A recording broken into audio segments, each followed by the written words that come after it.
ഹരേ കൃഷ്ണ. നമ്മളുടെ ഭഗവത്ഗീത ഓവർവ്യൂ എന്ന ഈ ഗീത രഹസ്യം എന്ന ഈ ഒരു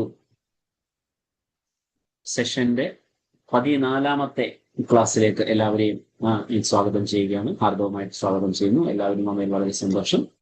നമ്മൾ ഇന്ന് നോക്കാൻ പോകുന്നത് 14ാമത്തെ അധ്യായമാണ്. ഭൗതിക പ്രകൃതിയുടെ ത്രിഗുണങ്ങൾ എന്ന വിഷയത്തെ ആസ്പദമാക്കിയുള്ള ഡിസ്കഷനാണ് നമ്മൾ ഇന്ന് നടത്താൻ പോകുന്നത്.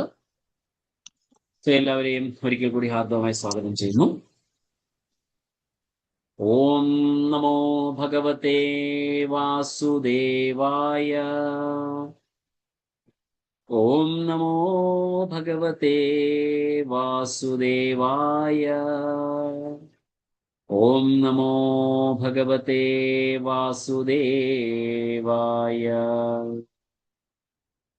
ഓം അജ്ഞാനതിമിരാന്ധസ്യ ജ്ഞാനാഞ്ജനശലാകയാ ചക്ഷുരുന്മീലിതം യേന തസ്മൈ ശ്രീഗുരവേ നമഃ. ശ്രീചൈതന്യമനോഭീഷ്ടം സ്ഥാപിതം യേന ഭൂതലേ സ്വയം രൂപകഥാമഹ്യം ദദാതി സ്വപദാന്തികം. വന്ദേഹം ശ്രീഗുരോ ശ്രീയുതപദകമലം ശ്രീഗുരൂൻ വൈഷ്ണവാംശ്ച. ശ്രീരൂപം സാഗ്രജാതം സഹഗണരഘുനാഥാന്വിതം തം സജീവം സാദ്വൈതം സാവധൂതം പരിജനസഹിതം കൃഷ്ണചൈതന്യദേവം ശ്രീരാധാകൃഷ്ണപാദാൻ സഹഗണലളിതാം ശ്രീവിശാഖാന്വിതാംശ്ച. ഹേ കൃഷ്ണ കരുണാ സിന്ധോ ദീനബന്ധോ ജഗത്പതേ ഗോപേശ ഗോപികാ കാന്ത രാധാകാന്ത നമോസ്തുതേ. തപ്തകാഞ്ചന ഗൗരാംഗീ രാധേ വൃന്ദാവനേശ്വരി വൃഷഭാനുസുതേ ദേവി പ്രണമാമി ഹരിപ്രിയേ. വാഞ്ചാകൽപതരുഭ്യശ്ച കൃപാ സിന്ധുഭ്യ ഏവ ച പതിതാനാം പാവനേഭ്യോ വൈഷ്ണവേഭ്യോ നമോ നമഃ. നമോ ഓം വിഷ്ണുപാദായ കൃഷ്ണപ്രേഷ്ഠായ ഭൂതലേ ശ്രീമതേ ഭക്തിവേദാന്ത സ്വാമിന്നിധി നാമിനേ. നമസ്തേ സരസ്വതേ ദേവേ ഗൗരവാണി പ്രചാരിണേ നിർവിശേഷ ശൂന്യവാദി പാശ്ചാത്യദേശതാരിണേ. ജയ ശ്രീ കൃഷ്ണ ചൈതന്യ പ്രഭു നിത്യാനന്ദ ശ്രീ അദ്വൈത ഗദാധര ശ്രീവാസാദി ഗൗരഭക്തവൃന്ദ. ഹരേ കൃഷ്ണ കൃഷ്ണ കൃഷ്ണ ഹരേ ഹരേ, ഹരേ രാമ രാമ രാമ ഹരേ ഹരേ. മൂകം കരോതി വാചാലം പങ്കും ലംഘയതേ ഗിരിം യത്കൃപാതമഹം വന്ദേ ശ്രീഗുരും ദീനദാരിണം പരമാനന്ദമാധവം ശ്രീചൈതന്യ ഈശ്വരം. കഥാഞ്ചന സ്മൃതേ അസ്മിൻ ദുഷ്കരം സുകരം ഭവേത് വിസ്മൃതേ വിപരീതം സ്യാത് ശ്രീചൈതന്യം നമാമി ത്വം. ഹരി ഓം തത്സത്. ഹരേ കൃഷ്ണ. ഗീതാ രഹസ്യം എന്ന ഭഗവത്ഗീതയുടെ ഈ ഓവർവ്യൂ സെഷന്റെ 14ാമത്തെ ക്ലാസ്സിലേക്ക് എല്ലാവരെയും ഒരിക്കൽ കൂടി സ്വാഗതം ചെയ്യുകയാണ്. നമ്മളിവിടെ ഇന്ന് ഡിസ്കസ് ചെയ്യാൻ പോകുന്നത് പറഞ്ഞതുപോലെ ഭൗതിക പ്രകൃതിയുടെ ത്രിഗുണങ്ങൾ എന്ന് പറയുന്ന 14ാമത്തെ അധ്യായമാണ് നമ്മൾ ഡിസ്കസ് ചെയ്യാൻ പോകുന്നത്. നമുക്ക് 2 ദിവസത്തെ ഗ്യാപ്പ് ഉണ്ടായി. ഇന്നലത്തെ ദിവസം ക്ലാസ് എടുക്കാൻ സാധിച്ചില്ല. സോ അതുകൊണ്ട് ആദ്യം ക്ഷമയാചിക്കുന്നു. അതിനു വേണ്ടിയിട്ട് നമ്മൾ മിനിഞ്ഞാന്നത്തെ ദിവസം നോക്കിയ 13ാമത്തെ അധ്യായത്തിന്റെ ചെറിയൊരു റീക്യാപ്പ് നടത്താൻ ആഗ്രഹിക്കുകയാണ്. സോ ദയവായിട്ട് ആരെങ്കിലും മുൻപോട്ട് വന്ന് നമ്മൾ എന്താണ് ഡിസ്കസ് ചെയ്തത് എന്നതിനെ കുറിച്ചിട്ട് ഒരു ചെറിയൊരു സമ്മറി എന്ന് പറഞ്ഞിട്ട്. ഹരേ കൃഷ്ണ.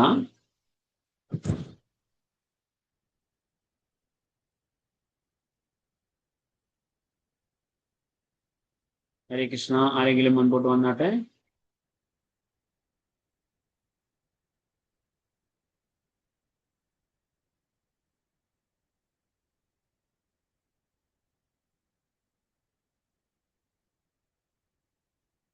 എന്താണ് വരാത്തത് മുമ്പോട്ട്? ഹരേ കൃഷ്ണ.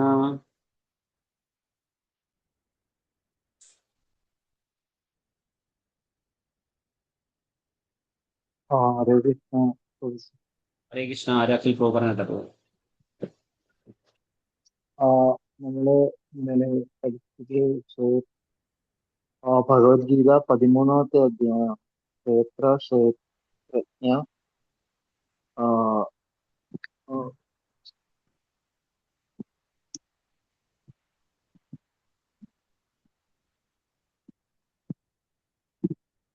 ഹലോ ഹരേ കൃഷ്ണ, അപ്പൊ കേൾക്കുന്നില്ല? അതില് പറഞ്ഞോ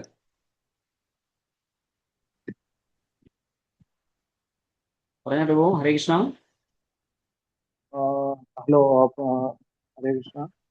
ആ കേ നമ്മൾ കേൾക്കുന്നുണ്ട് പ്രഭു? ഹലോ. ആ കേൾക്കുന്നു. ഇച്ചിരി മൈക്രോഫോൺ അടുത്ത് വെച്ച് പറഞ്ഞാൽ ഇച്ചിരി നല്ലതായിരിക്കും.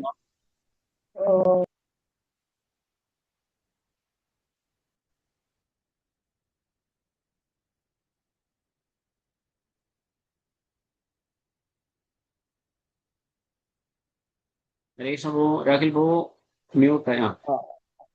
ആ, hello.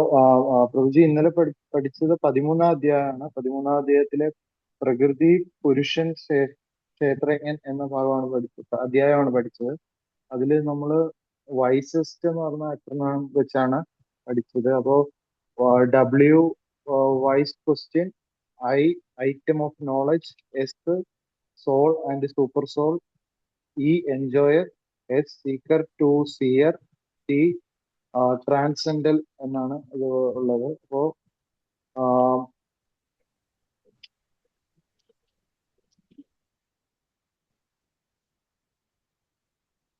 Vice okay. Vice question ഇതില് എന്തിനെ കുറിച്ചാണ് അറിയേണ്ടത്? പ്രകൃതി ഈ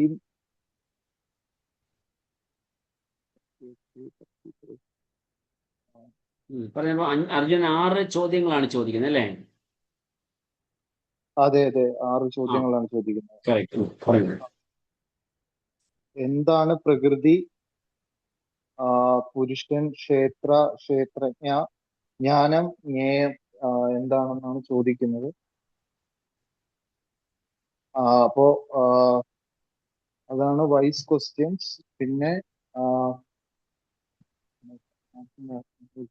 നമ്മള് പൊതുവെയുള്ള ഇതിൽ നിന്ന് നമ്മള്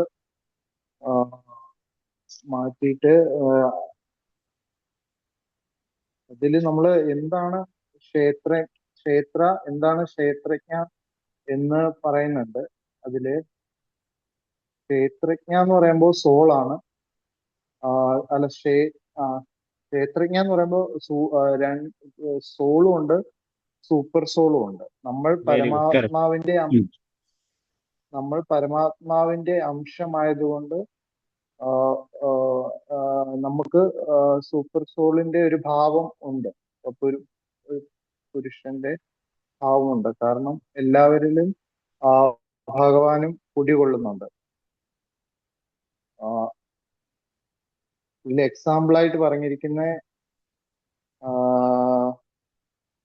ഇപ്പോ ഒരു വീട്ടില് നമ്മൾ നിൽക്കുമ്പോൾ ഒരു ഹസ്ബൻഡ്, വൈഫ്, ചിൽഡ്രൻ, അവര് വിചാരിക്കും അവരാണ് കൺട്രോളർ എന്ന വീടിന്റെ. അതേപോലെ തന്നെ വി ഓൾ ആർ സ്മോൾ ക്ഷേത്രജ്ഞ. ഒറിജിനലി ഭഗവാൻ ഈസ് ദ പുരുഷ.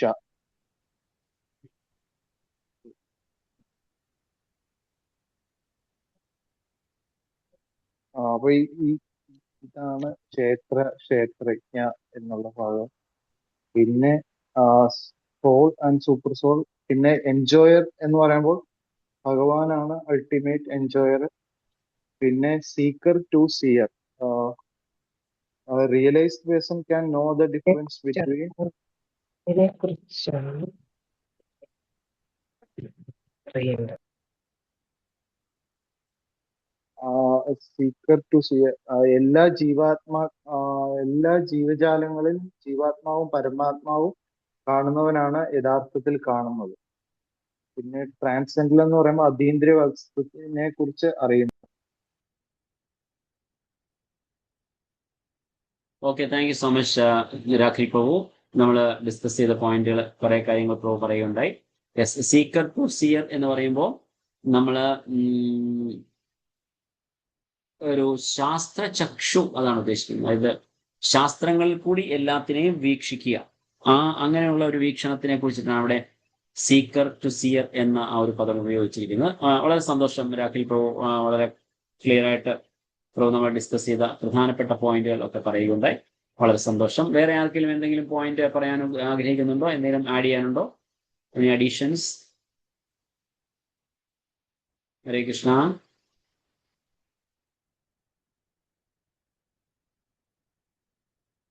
വേറെ ആർക്കെങ്കിലും ഒരാൾ കൂടെ വേണമെങ്കിൽ എന്തെങ്കിലും പോയിന്റ് ഉണ്ടെങ്കിൽ പറയാം. Hare Krishna. Vaishnav. Hare Krishna Prabhuji. Items of knowledge എന്ന് പറയുന്നത് ഒരു ഭക്തന് വിനയം ആണ് ഏറ്റവും കൂടുതൽ വേണ്ടത്. പിന്നെ ഗർഭില്ലായ്മ, അശമ ലാളിത്യം, പിന്നെ യഥാർത്ഥ ഗുരുവിനെ കണ്ടെത്തൽ എന്നതൊക്കെയാണ് ഐറ്റംസ് ഓഫ് നോളജിനെ പറഞ്ഞത്. പിന്നെ സോൾ ആൻഡ് സൂപ്പർ സോളില് നമ്മളുടെ ജീവാത്മനെ കുറിച്ച് പരമാത്മനെ കുറിച്ചുള്ള തിരിച്ചറിവ്, സർവ്വഹൃദയങ്ങളിൽ കുടികൊള്ളുന്നത് പരമപുരുഷനാണെന്നുള്ള തിരിച്ചറിവ് ഗുരുവിലൂടെ. പിന്നെ എൻജോയ് ചെയ്യാനുള്ള കഴിവ് നമ്മളെ ഭൗതിക പ്രപഞ്ചത്തിൽ കെട്ടിയിടുന്നു. എൻജോയ് ചെയ്യാനുള്ള കഴിവ് നമ്മളെ ഭൗതിക പ്രപഞ്ചത്തിൽ കെട്ടിയിടുന്നു എന്നുള്ളത്.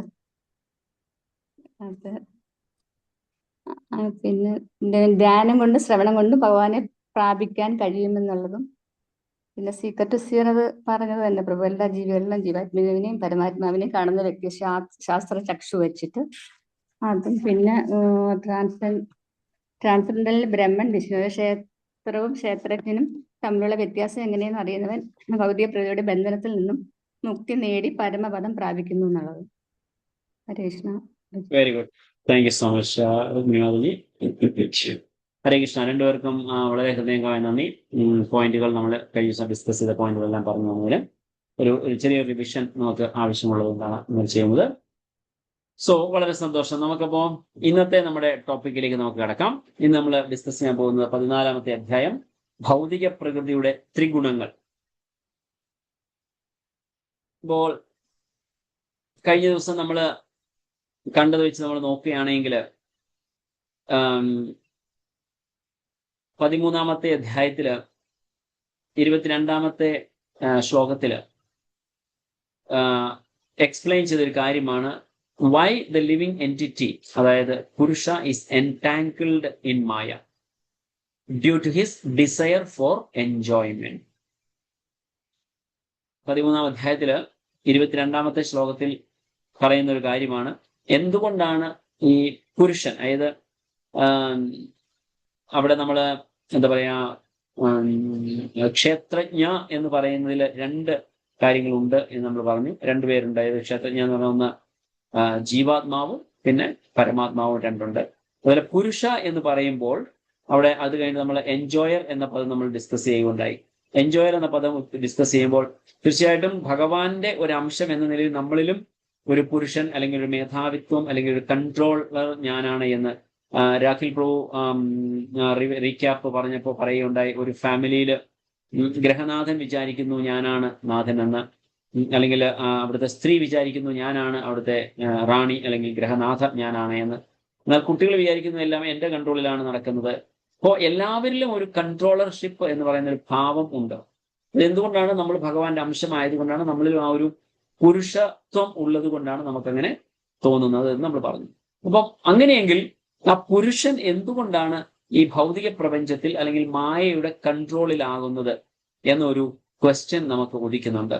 അതായത് എൻടാങ്കിൾ എന്ന് പറയുമ്പോൾ ഇവിടെ നമ്മളെ പിടിച്ച് കെട്ടി വെക്കപ്പെടുക അല്ലെങ്കിൽ ബന്ധനസ്ഥരാക്കുകയാണ്. ആ ബന്ധനസ്ഥനാക്കാനുള്ള പ്രധാനപ്പെട്ട കാരണം എന്താണ്? അത് നമ്മുടെ ഉള്ളിലെ ആഗ്രഹങ്ങളാണ്. അപ്പൊ ഈ ആഗ്രഹങ്ങൾ എങ്ങനെ ഉണ്ടാകുന്നു? അതിന് പ്രധാനമായിട്ടുള്ള ഇൻഫ്ലുവൻസ് ഉണ്ടാകുന്നത് ഈ പറഞ്ഞ ത്രിഗുണങ്ങളിൽ നിന്നാണ്. അപ്പൊ ഇതിനെക്കുറിച്ചുള്ള വിഷയത്തെക്കുറിച്ചാണ് നമ്മൾ ഇന്ന് ഡിസ്കസ് ചെയ്യാൻ പോകുന്നത്. ഈ അധ്യായത്തിൽ നമുക്ക് ഇന്ന് ഡിസ്കസ് ചെയ്യാനുള്ളത് 27 ശ്ലോകങ്ങളാണ്. 1 മുതൽ 13 വരെയുള്ള ശ്ലോകങ്ങളിൽ ഈ ഒരു നമ്മുടെ ആത്മാവ് എങ്ങനെയാണ് ഈ ഭൗതിക പ്രകൃതിയുടെ ഈ 3 ഗുണങ്ങളിൽ പെട്ട് നമ്മൾ ബന്ധനസ്ഥനാകുന്നത്, കണ്ടീഷനിങ് ആകുന്നത് എന്നുള്ളതിനെ കുറിച്ച് നമ്മൾ ഡിസ്കസ് ചെയ്യുന്നു. 14 മുതൽ 18 വരെയുള്ളതിൽ ഈ 3 ഗുണങ്ങളുടെ ഇഫക്റ്റ് എന്തെല്ലാമാണ്, അല്ലെങ്കിൽ ഇങ്ങനെ 3 ഗുണങ്ങൾക്ക് അധീനതയിൽ ആകുമ്പോൾ ഉണ്ടാകുന്ന ഇഫക്റ്റ് എന്തൊക്കെയാണ് എന്നുള്ളത് നമ്മൾ 14 മുതൽ 18 വരെ ശ്ലോകങ്ങൾ ഡിസ്കസ് ചെയ്യുമ്പോൾ 19 മുതൽ 27 വരെയുള്ളത് ഈ പ്രപഞ്ചത്തിലുള്ള ഈ 3 ഗുണങ്ങളെ എങ്ങനെ അതിജീവിക്കാം എന്നുള്ളതാണ്. തീർച്ചയായിട്ടും നമുക്ക് അതിനുള്ളൊരു മാർഗങ്ങൾ ഉണ്ടാകണമല്ലോ. ഈ ഭൗതിക പ്രപഞ്ചം എന്ന് പറയുന്നത് തീർച്ചയായിട്ടും ഭഗവാന്റെ തന്നെ സൃഷ്ടിയാണ്. ഈ 3 ഗുണങ്ങളും ഭഗവാന്റെ തന്നെ സൃഷ്ടിയാണ്. അപ്പോ ഈ 3 ഗുണങ്ങൾക്ക് അധീനതയിൽ നമ്മൾ വന്ന് വീഴാനുള്ള പ്രധാനപ്പെട്ട കാരണം എന്ന് പറയുന്നത് നമ്മളുടെ ആഗ്രഹമാണ്. അങ്ങനെയെങ്കിൽ ഇതിനെ അതിജീവിക്കാനുള്ള മാർഗം കൂടെ നമ്മൾ അറിയേണ്ടിയിരിക്കുന്നു. അപ്പൊ അതിജീവിക്കാനുള്ള മാർഗത്തെ കുറിച്ചിട്ടും ഭഗവാൻ നമുക്ക് ഇതിനകത്ത് പറഞ്ഞു തരുന്നുണ്ട്. അത് 19 മുതൽ 27 വരെയുള്ള ശ്ലോകങ്ങളിൽ നമുക്കത് കാണാൻ സാധിക്കും. സോ നമുക്ക് ഇന്നത്തെ നമ്മളുടെ ഡിസ്കഷൻ പോയിന്റിലേക്ക് നമുക്ക് കിടക്കാം.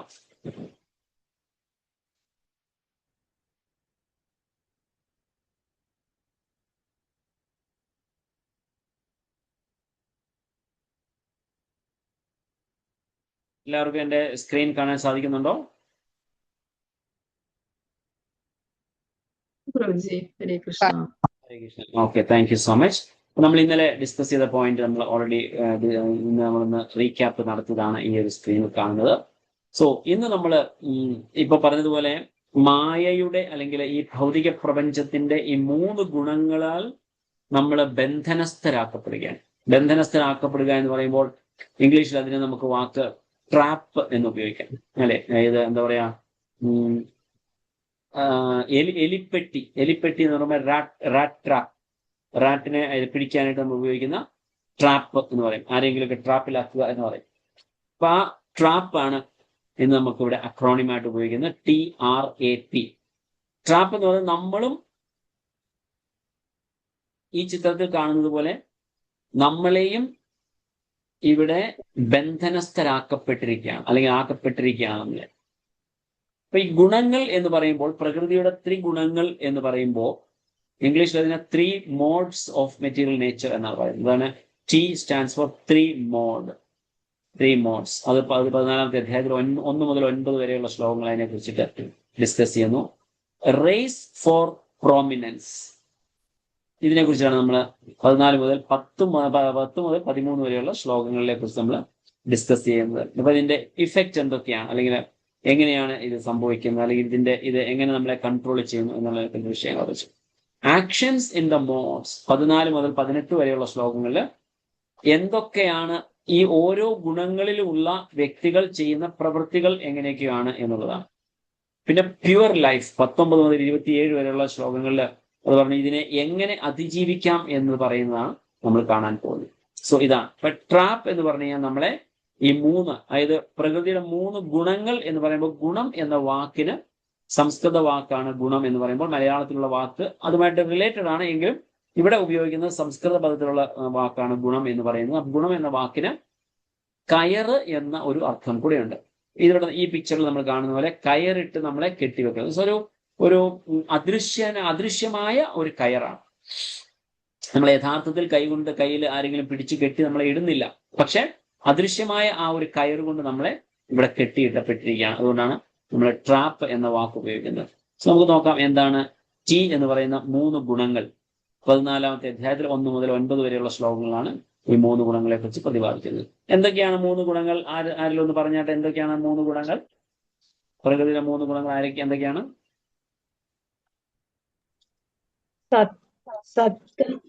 സത്യരജ തമോ ഗുണം.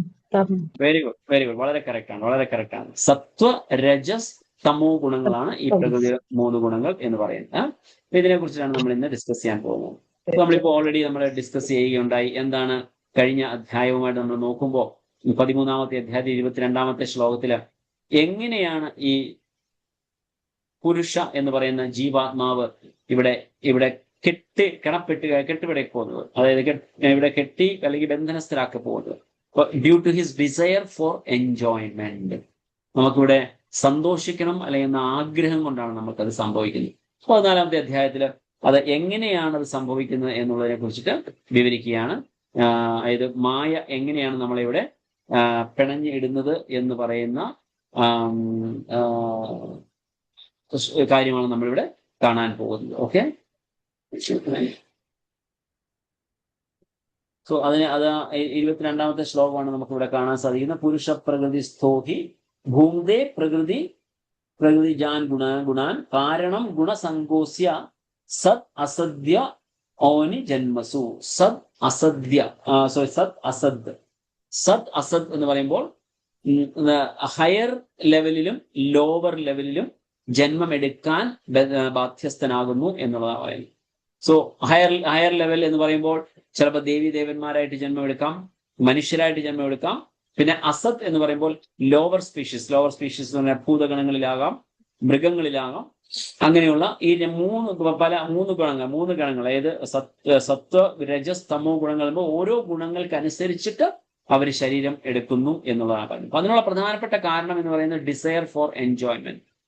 ഈ ഒരു പിക്ചറിൽ നിങ്ങൾ കാണുന്ന പോലെ ഇദ്ദേഹം ആഹാരം കഴിച്ചുകൊണ്ടേയിരിക്കുക. അദ്ദേഹം കഴിക്കുന്നുണ്ട്, പക്ഷെ വീണ്ടും വീണ്ടും കഴിക്കണം എന്നൊരാഗ്രഹം. അത് തൃപ്തിയാവുന്നില്ല. അത് വീണ്ടും വീണ്ടും കഴിക്കണമെന്ന് ആഗ്രഹം. ഇവിടെ ഇദ്ദേഹം പണത്തിന് പുറകെ പോവുകയാണ്. ഈ പണസഞ്ചി എടുക്കാനായിട്ട് അദ്ദേഹം ശ്രമിക്കുക. പക്ഷെ ആ പണസഞ്ചിയുടെ കയറ് അത് കെട്ടിവെച്ചിരിക്കുന്നത് അദ്ദേഹത്തിന്റെ പുറത്തു തന്നെ കെട്ടിവെച്ചിട്ടുള്ളത് കൊണ്ട് അദ്ദേഹത്തിന് പിടിക്കാൻ സാധിക്കുന്നില്ല. പക്ഷെ ആ ഒരു തന്ത്രപ്പാടിൽ അദ്ദേഹം ഈ കുഴിയിലേക്ക് വന്ന് വീഴുകയാണ് ചെയ്യുന്നത്. സ്വന്തം ജീവനെ അദ്ദേഹം ബലിയാടാക്കുകയാണ് ചെയ്യുന്നത്. ഇങ്ങനെ ഏത് തരത്തിലുള്ള ഗുണങ്ങളാണെങ്കിലും അല്ലെങ്കിൽ ഏത് തരത്തിലുള്ള ആഗ്രഹങ്ങളാണെങ്കിലും നമ്മളിവിടെ ബന്ധനസ്ഥനാക്കപ്പെടുകയാണ് ചെയ്യുന്നത്. നമ്മളെ ഇതുപോലെ ഒരു കയറുകൊണ്ട് ഇദ്ദേഹത്തെ കെട്ടിവെച്ചിരിക്കുന്ന പോലെ. ഇതാണ് നമ്മൾ അധ്യായം. അപ്പൊ ഇന്നത്തെ അധ്യായത്തിൽ നമ്മൾ ഇതിനെ കുറിച്ചിട്ടാണ് നമ്മൾ പഠിക്കാൻ പോകുന്നത്. സോ നമുക്ക് നോക്കാം എന്താണ് ഭഗവാൻ ഇവിടെ പറയുന്നത്. അപ്പം ഈ ഒരു അധ്യായത്തില് ഭഗവാൻ ഇവിടെ എക്സ്പ്ലെയിൻ ചെയ്യാൻ പോകുന്നത് ഈ മൂന്ന് ഗുണങ്ങളെ കുറിച്ച്. In this chapter Krishna explains what those modes of material nature are, how they work, how they bind the living entity and how they are destroyed by Krishna bhakti. അപ്പൊ ഈ അധ്യായത്തിൽ നമ്മൾ പഠിക്കാൻ പോകുന്നത് എന്തൊക്കെയാണ്? Krishna explains what those 3 modes are of material nature are, അല്ലെങ്കിൽ ഈ ഭൗതിക പ്രപഞ്ചത്തിലെ 3 ഗുണങ്ങൾ എന്ന് പറയുന്നത് എന്തൊക്കെയാണ്, എങ്ങനെ അത് വർക്ക് ചെയ്യുന്നു, എങ്ങനെയാണ് അതിന്റെ പ്രവർത്തനം, പിന്നെ എങ്ങനെ അത് ജീവാത്മാവിനെ ബന്ധനസ്ഥരാക്കുന്നു, എങ്ങനെ ഭഗവത് ഭക്തി കൊണ്ട് നമുക്കിതിനെ മുകളിലേക്ക് ഇതിൽ നിന്ന് നമുക്ക് വെളിയിൽ വരാം എന്നുള്ളതിനെ കുറിച്ചിട്ടാണ് ഇവിടെ പറയുന്നത്. ഈ മൂന്ന് പിക്ചർ കൊടുത്തിരിക്കുന്നതിൽ നിന്ന് നമുക്ക് മനസ്സിലാക്കാൻ സാധിക്കുന്നു എന്താണ് ഈ 3 ഗുണങ്ങളുടെ ഒരു പ്രധാനപ്പെട്ടതായിട്ട് നമുക്ക് എങ്ങനെ ഒരു ഫസ്റ്റ് എക്സ്പീരിയൻസിൽ അതിനെ മനസ്സിലാക്കാം. ഈ 2 വ്യക്തിത്വങ്ങൾ സംസാരിക്കുന്നത് നമുക്ക് കാണാൻ സാധിക്കുന്നു. വളരെ സന്തോഷത്തോടുകൂടി, വളരെ മൈൽഡായിട്ട്, വളരെ നല്ല രീതിയിലുള്ള എക്സ്പ്രഷനോടുകൂടി പുഞ്ചിരിച്ചുകൊണ്ട് അവർ സംസാരിക്കുന്നു. സോ ഇതിനെ നമുക്ക് 2 പേരും മോഡ് ഓഫ് ഗുഡ്നെസ് അല്ലെങ്കിൽ സത്വഗുണത്തിലാണ് എന്ന് നമുക്ക് അനുമാനിക്കാം. ഇതൊരു ഒരു ചെറിയൊരു നേച്ചറാണ് ഞാൻ പറയുന്നത്. ഒരു എക്സാമ്പിൾ നമുക്ക് വേണമെങ്കിൽ പറയുകയാണെങ്കിൽ ഇവൻ മൃഗങ്ങളിൽ നോക്കുകയാണെങ്കിൽ നിങ്ങൾ ഒരു പക്ഷേ തീർച്ചയായിട്ടും പശുക്കളെ നമ്മൾ കണ്ടിട്ടുള്ളതാണ്. പശുക്കളിൽ തന്നെ ഗീർ എന്ന് പറയുന്ന ഒരു സവിശേഷ അതേയുള്ള പശുവുണ്ട്. ഗീർ എന്ന പശു എന്ന് പറഞ്ഞാൽ കാണാൻ നല്ല കൊഴുപ്പ്, നല്ല വണ്ണം ഉള്ള പശുവാണ്. പക്ഷെ അതിൻ്റെ അടുത്ത് പോയി തലോടി കഴിഞ്ഞാൽ അത് ഒരിക്കലും നമ്മളോട് മോശമായിട്ട് റിയാക്ട് ചെയ്യില്ല, അല്ലെങ്കിൽ കുത്താൻ വരികയോ അങ്ങനെ ഒന്നും ചെയ്യുകയില്ല. അത് കാണാൻ വളരെ തടിയും നല്ല ഈ പുറത്ത് വലിയ ഒരു മുഴ പോലെ ഇങ്ങനെ പൊങ്ങി നിൽക്കുന്നത് ആ ഒരു സ്പീഷീസ് ആണ് ഗീർ എന്ന് പറയുന്നത്. അതിനെ ചെന്ന് നമ്മൾ തലോടി കഴിഞ്ഞാൽ അത് വളരെ സ്നേഹത്തോടു കൂടി നമ്മുടെ അടുത്ത് വന്നിരിക്കുന്ന താടിക്കൊക്കെ തടയി കൊടുത്തു കഴിഞ്ഞാൽ നമ്മുടെ അടുത്ത് വളരെ സ്നേഹത്തോടു കൂടി അത് നമ്മളോട് പെരുമാറും. അതൊരു സത്വഗുണത്തിലുള്ള ഒരു ജീവിയാണ് പശു. അതേ ഒരു ശാന്ത സ്വഭാവം നമുക്ക് ഈ 2 വ്യക്തിത്വങ്ങളിൽ നമുക്ക് കാണാൻ സാധിക്കുന്നുണ്ട്. എന്നാൽ ഇവിടെ നോക്കുക, ആ വ്യക്തി ബോസ് ആണ്, കമ്പനിയിലെ ബോസ്. ഇത് സബോർഡിനേറ്റ് വർക്ക് ചെയ്യുന്നു. അദ്ദേഹം അങ്ങ് ദേഷ്യപ്പെട്ട് സംസാരിക്കാൻ ഉറക്കെ അങ്ങ് അലറുകയാണ്. അത് അലറുക എന്ന് പറയുമ്പോൾ എന്താണ്? ഒരു പാഷനാണ്. അതൊരു രജോ ഗുണത്തിലുള്ള ഒരു വ്യക്തിയാണ്. വളരെ ആക്റ്റീവായിട്ട് ഒരിക്കലും അടങ്ങിയിരിക്കാൻ സാധിക്കത്തില്ല. സോ ആ ഒരു പ്രവർത്തനം എന്ന് പറയുമ്പോൾ നമുക്ക് സിംഹം, കടുവ, പുലി എന്ന് പറയുന്നത് അവർക്ക് അടങ്ങിയിരിക്കാൻ സാധിക്കത്തില്ല. അവര് ഇങ്ങനെ എപ്പോഴും ആക്റ്റീവായിട്ട് വളരെ അഗ്രസീവായിട്ട് നിൽക്കുന്ന ആ ഒരു പ്രവണത. സോ അതാണ് നമുക്ക് ഈ 2 വ്യക്തിത്വങ്ങൾ നമുക്ക് കാണാൻ സാധിക്കുന്നത്. അതൊരു പാഷൻ എന്ന് പറയും. ഇഗ്നറൻസ്, മടി പിടിച്ചിരിക്കുക. അവരുടെ തിരുന്നു കഴിഞ്ഞാൽ അവിടെ ഇരിക്കും, കിടന്നു കഴിഞ്ഞാൽ അവിടെ കിടക്കും, എഴുന്നേറ്റ് കഴിക്കാൻ പറഞ്ഞാൽ അതുപോലും ചെയ്യത്തില്ല. നമുക്ക് കഴിക്കാൻ തീർച്ചയായിട്ടും പോകും. അപ്പോൾ എപ്പോഴും ഒരു ഒരു മന്ദതയില് അല്ലെങ്കിൽ ഒരു ലേസി ആയിട്ട് മടി പിടിച്ചിരിക്കുന്ന ആ ഒരു പ്രകൃതി തന്നെയാണ് ഇഗ്നോറൻസ് അല്ലെങ്കിൽ തമോ ഗുണം എന്ന് പറയപ്പെടുന്നത്. അപ്പൊ ഈ 3 കാര്യങ്ങളെ കുറിച്ചിട്ടാണ് നമ്മൾ ഇന്ന് ഡിസ്കസ് ചെയ്യാൻ പോകുന്നത്. തീർച്ചയായിട്ടും ഇതിനെക്കുറിച്ച് നമ്മൾ പല ആവർത്തി കേട്ടിട്ടുള്ള കാര്യമാണ്. നമുക്ക് അപ്പോൾ എന്തായാലും ഭഗവാൻ ഇവിടെ അതിനെക്കുറിച്ചിട്ട് നമുക്ക് ഇവിടെ പറഞ്ഞു തരുന്നുണ്ട്. അതിനെക്കുറിച്ച് നമ്മൾ അറിയുകയാണ് ചെയ്യുന്നത്. നമുക്ക് നോക്കാം എന്താണ് ഇനിയും നമുക്ക് 1-ാമത്തെ ശ്ലോകം മുതൽ നമുക്ക് പഠിക്കാനുള്ളത് എന്താണെന്ന് നോക്കാം. സോ പ്രകൃതിയുടെ അധ്യായം 14 ഭൗതിക പ്രകൃതിയുടെ ത്രിഗുണങ്ങൾ. ശ്രീ ഭഗവാനുവാച പരം ഭൂയ പ്രവിക്ഷ്യാമി ജ്ഞാനാനാം ജ്ഞാനമുത്തമം യജ്ഞാത്വാ മുനയ സർവേ പരാം സിദ്ധിം ഇതോ ഗതാഃ. ചോദിക്കാൻ വിട്ടുപോയി. എന്നാലും എന്റെ ശബ്ദം ക്ലിയർ ആയിട്ട് എല്ലാവരും കേൾക്കാൻ സാധിക്കുന്നുണ്ടോ? കേൾക്കുന്നുണ്ട്. ഹരേ കൃഷ്ണ. സോ ഭഗവാൻ പറയുകയാണ്, പരമദിവ്യോത്തമ പുരുഷൻ പറഞ്ഞു, ഏതൊന്നറിഞ്ഞത് കൊണ്ടാണോ ഋഷികൾ എല്ലാം തികഞ്ഞ പരിപൂർണത നേടിയിട്ടുള്ളത്, സർവോത്കൃഷ്ടമായ ആ പരമജ്ഞാനത്തെ പറ്റി ഞാൻ വീണ്ടും നിന്നോട് പറയാം. സോ ഇവിടെ ഭഗവാൻ പറയുന്നത് എല്ലാ ഋഷിമുനിമാരും വളരെ തൃപ്തമായ ഒരു കാര്യമാണ് വീണ്ടും പറയാം എന്ന് ഇവിടെ ഭഗവാൻ അർജുനനോട് പറയുകയാണ് ചെയ്യുന്നത്. സോ നമുക്ക് നോക്കാം എന്താണ് ഭഗവാൻ ഇവിടെ പറയാൻ പോകുന്നത് എന്ന് നമുക്ക് നോക്കാം. എന്തിനെ കുറിച്ചിട്ടാണ്? So result of attaining that knowledge. ഇപ്പൊ പറഞ്ഞ ജ്ഞാനം എല്ലാവരും നേടുമ്പോൾ പരിപൂർണ, അല്ലെങ്കിൽ അത് ആ ജ്ഞാനം നേടിക്കഴിയുമ്പോൾ പരിപൂർണത നേടുന്നു എന്ന് പറയുന്നു. സോ ഭഗവാനുടെ ഈ പറഞ്ഞ ജ്ഞാനത്തെ കുറിച്ചിട്ട് അതിന്റെ മഹത്വത്തെ കുറിച്ചിട്ട് ഭഗവാൻ പറയുകയാണ് ചെയ്യുന്നത്. ഇദം ജ്ഞാനമുപാശ്രിത്യ മമ സാധർമ്മ്യ ആഗതാഃ സർഗേപി നോപജായന്തെ പ്രളയേ നാവിധന്തി ച. ഈ ജ്ഞാനത്തിൽ ഉറച്ചു നിൽക്കുന്നത് കൊണ്ട് എന്റേതിനു സമാനമായ അതീന്ദ്രിയ ഭാവത്തെ പ്രാപിക്കാൻ കഴിയും. അങ്ങനെ ഉറച്ചു നിന്നു കഴിഞ്ഞാൽ ഒരുവൻ സൃഷ്ടികാലത്ത് ജനിക്കുകയുമില്ല, പ്രളയകാലത്ത് ആകുലചിത്തനാവുകയുമില്ല. സോ അതാണ് ഈ ഒരു ജ്ഞാനം നേടുന്നത് കൊണ്ടുള്ള ഗുണം. സോ കഴിഞ്ഞ അധ്യായങ്ങളിലെല്ലാം നമ്മൾ കാണുകയാണെങ്കിൽ ഇതുപോലെ തന്നെ ഭഗവാൻ ഈ ഇതുപോലുള്ള ജ്ഞാനത്തിന്റെ ഗുണത്തെക്കുറിച്ച് പറഞ്ഞുകൊണ്ടാണ് അധ്യായം സ്റ്റാർട്ട് ചെയ്യുന്നത്. 7, 8, 9 ഈ അധ്യായങ്ങളൊക്കെ നോക്കുകയും നമുക്ക് അത് തന്നെ കാണാം. ജ്ഞാനം, ഈ നോളജ് അല്ലെങ്കിൽ നമ്മൾ നേടുന്ന ഈ ജ്ഞാനത്തിന്റെ മഹത്വത്തെക്കുറിച്ച് ഭഗവാൻ പറയുകയാണ് ചെയ്തത്. ഇപ്പൊ ഈ 2 ശ്ലോകങ്ങളിലും നമ്മൾ അത് തന്നെയാണ് കണ്ടത്. ഭഗവാൻ അതിന്റെ മഹത്വത്തെക്കുറിച്ച് പറയുകയാണ് ചെയ്യുന്നത്. അത് നേടിക്കഴിഞ്ഞാൽ നമുക്ക് ഈ ഭൗതിക പ്രപഞ്ചത്തിൽ ജനിക്കേണ്ടിയും വരുന്നില്ല, മരിക്കേണ്ടിയും വരുന്നില്ല. തീർച്ചയായിട്ടും ജനിച്ചെങ്കിൽ മാത്രം മരിച്ചാൽ മതിയല്ലോ. അപ്പൊ ഇപ്പൊ നമ്മൾ ഈ ജന്മം എടുത്തു, ഈ ജന്മത്തിൽ നമ്മൾ മരിച്ചേ പറ്റൂ. പക്ഷെ ഇനിയൊരു ജന്മം നമ്മൾ എടുക്കേണ്ടി വരില്ല എന്നുള്ളത് ഭഗവാൻ ഇവിടെ കൺഫേം ചെയ്യുകയാണ്. സോ അത്ര മഹത്തരമായ ഒരു ജ്ഞാനമാണ് നമ്മളിവിടെ പഠിക്കാൻ പോകുന്നത്. സോ ഇനിയും ഈ ജീവാത്മാക്കൾ എങ്ങനെ പ്രപഞ്ചവുമായിട്ട് അല്ലെങ്കിൽ ഈ പ്രപഞ്ചത്തിലെ ഈ ഗുണങ്ങളുമായിട്ട് കണക്ട് ആവുന്നു, ഏത് രീതിയിലാണ് കോൺടാക്ട് ആവുന്നത്. Having glorified the knowledge, Krishna will now begin to explain the relationship between the ജീവാസ്, ദ പ്രകൃതി ആൻഡ് ഹിംസെൽഫ്. പ്രകൃതിയും ജീവാത്മാവും ഭഗവാനും തമ്മിലുള്ള ആ ബന്ധത്തെ കുറിച്ചിട്ട് ഭഗവാൻ ഇവിടെ പറയുകയാണ് ചെയ്യുന്നത്. ഇത് പറയുമ്പോൾ നമ്മൾ മുമ്പ് പറഞ്ഞു, നമ്മളുടെ ആഗ്രഹങ്ങളാണ് നമ്മളെ ഇതിലേക്ക് അല്ലെങ്കിൽ ഈ ഒരു എന്താ പറയാ പ്രപഞ്ചത്തിന്റെ ഈ ഗുണങ്ങളിലേക്ക് നമ്മളെ പിടിച്ചു നിർത്തുന്നത് എന്ന് പറയും. ജസ്റ്റ് ഒരു ചെറിയ എക്സാമ്പിൾ പറയുമ്പോൾ നമുക്ക് പെട്ടെന്ന് മനസ്സിലാവും. സപ്പോസ് ഒരു കുരങ്ങൻ ഒരു മരത്തില് നിന്നുകൊണ്ട് പഴങ്ങളൊക്കെ അവിടെ ഇവിടെയും ഓടി നടന്ന് പഴങ്ങളൊക്കെ പറിച്ച് കഴിച്ചുകൊണ്ടിരിക്കുക. അങ്ങനെ കഴിച്ചുകൊണ്ടിരിക്കുന്ന സമയത്ത് ആ കുരങ്ങൻ താഴേക്ക് നോക്കുമ്പോൾ താഴെ ഒരു ഭരണിക്കകത്ത് നിറച്ച് ഡ്രൈ ഫ്രൂട്ട്സ്, ആൽമണ്ട്, ബദാം, അല്ലെങ്കിൽ കാഷ്യൂനട്ട്, കിസ്മിസ്, ഫിക്സ്, അങ്ങനെ പലതരത്തിലുള്ള ഡ്രൈ ഫ്രൂട്ട്സുകൾ അടങ്ങിയ ഒരു ഭരണി നിറച്ച് താഴെ വെച്ചിരിക്കുന്നു. അതിന്റെ വായവണ്ണം വളരെ ചെറുതാണ് എന്ന് സങ്കല്പിക്കുക. അങ്ങനെ ചെറിയ വണ്ണത്തിലുള്ള വായുവട്ടമുള്ള ഇത് നല്ല ഭാരവുമുണ്ട് ആ ഭരണിക്ക്. ഈ കുരങ്ങൻ ചെന്ന് അതിനുള്ളിലേക്ക് കൈയിടും. കൈ അതിനുള്ളിലിട്ടിട്ട് അതിന് എടുക്കാൻ പറ്റുന്ന അത്രയും അദ്ദേഹം അങ്ങ് പിടിക്കും, വാരും. അവിടെ വാരി കഴിയുമ്പോൾ മുഷ്ടി ഇങ്ങനെ പിടിച്ചിരിക്കുക. പിടിച്ചിരുന്ന് കഴിയുമ്പോൾ കൈ എടുക്കാൻ നോക്കുമ്പോൾ അദ്ദേഹത്തിന് കൈ വെളിയിൽ എടുക്കാൻ പറ്റത്തില്ല. കാരണം മുഷ്ടി ചുരുണ്ടപ്പോൾ അതിന്റെ സൈസ് വലുതായി. അപ്പോൾ കയ്യിൽ മാക്സിമം എടുക്കാൻ പറ്റുന്ന അത്രയും അത് ഉൾക്കൊള്ളിച്ചു. താഴെ അകത്തോട്ട് പോകുമ്പോൾ നമ്മൾ കൈ ഇങ്ങനെ കൂമ്പിച്ച് കൊണ്ട് അകത്തേക്ക് കിടുന്നു. അകത്ത് പിടിച്ചു കഴിഞ്ഞ് പൊക്കാൻ നോക്കുമ്പോൾ കൈ ചുരുണ്ടിരിക്കുന്നത് കാരണം വിസ്താരം കൂടുന്നത് കാരണം ആ ഭരണിയുടെ ചെറിയ അടപ്പ് അല്ലെങ്കിൽ ചെറിയ വായവട്ടം ഉള്ളതുകൊണ്ട് കൈ വെളിയിലേക്ക് വരാൻ സാധിക്കുന്നില്ല. ആ കുരങ്ങൻ മാക്സിമം ശ്രമിക്കുകയാണ് വെളിയിലേക്ക് കൊണ്ടുവരാൻ, പക്ഷെ പറ്റുന്നില്ല.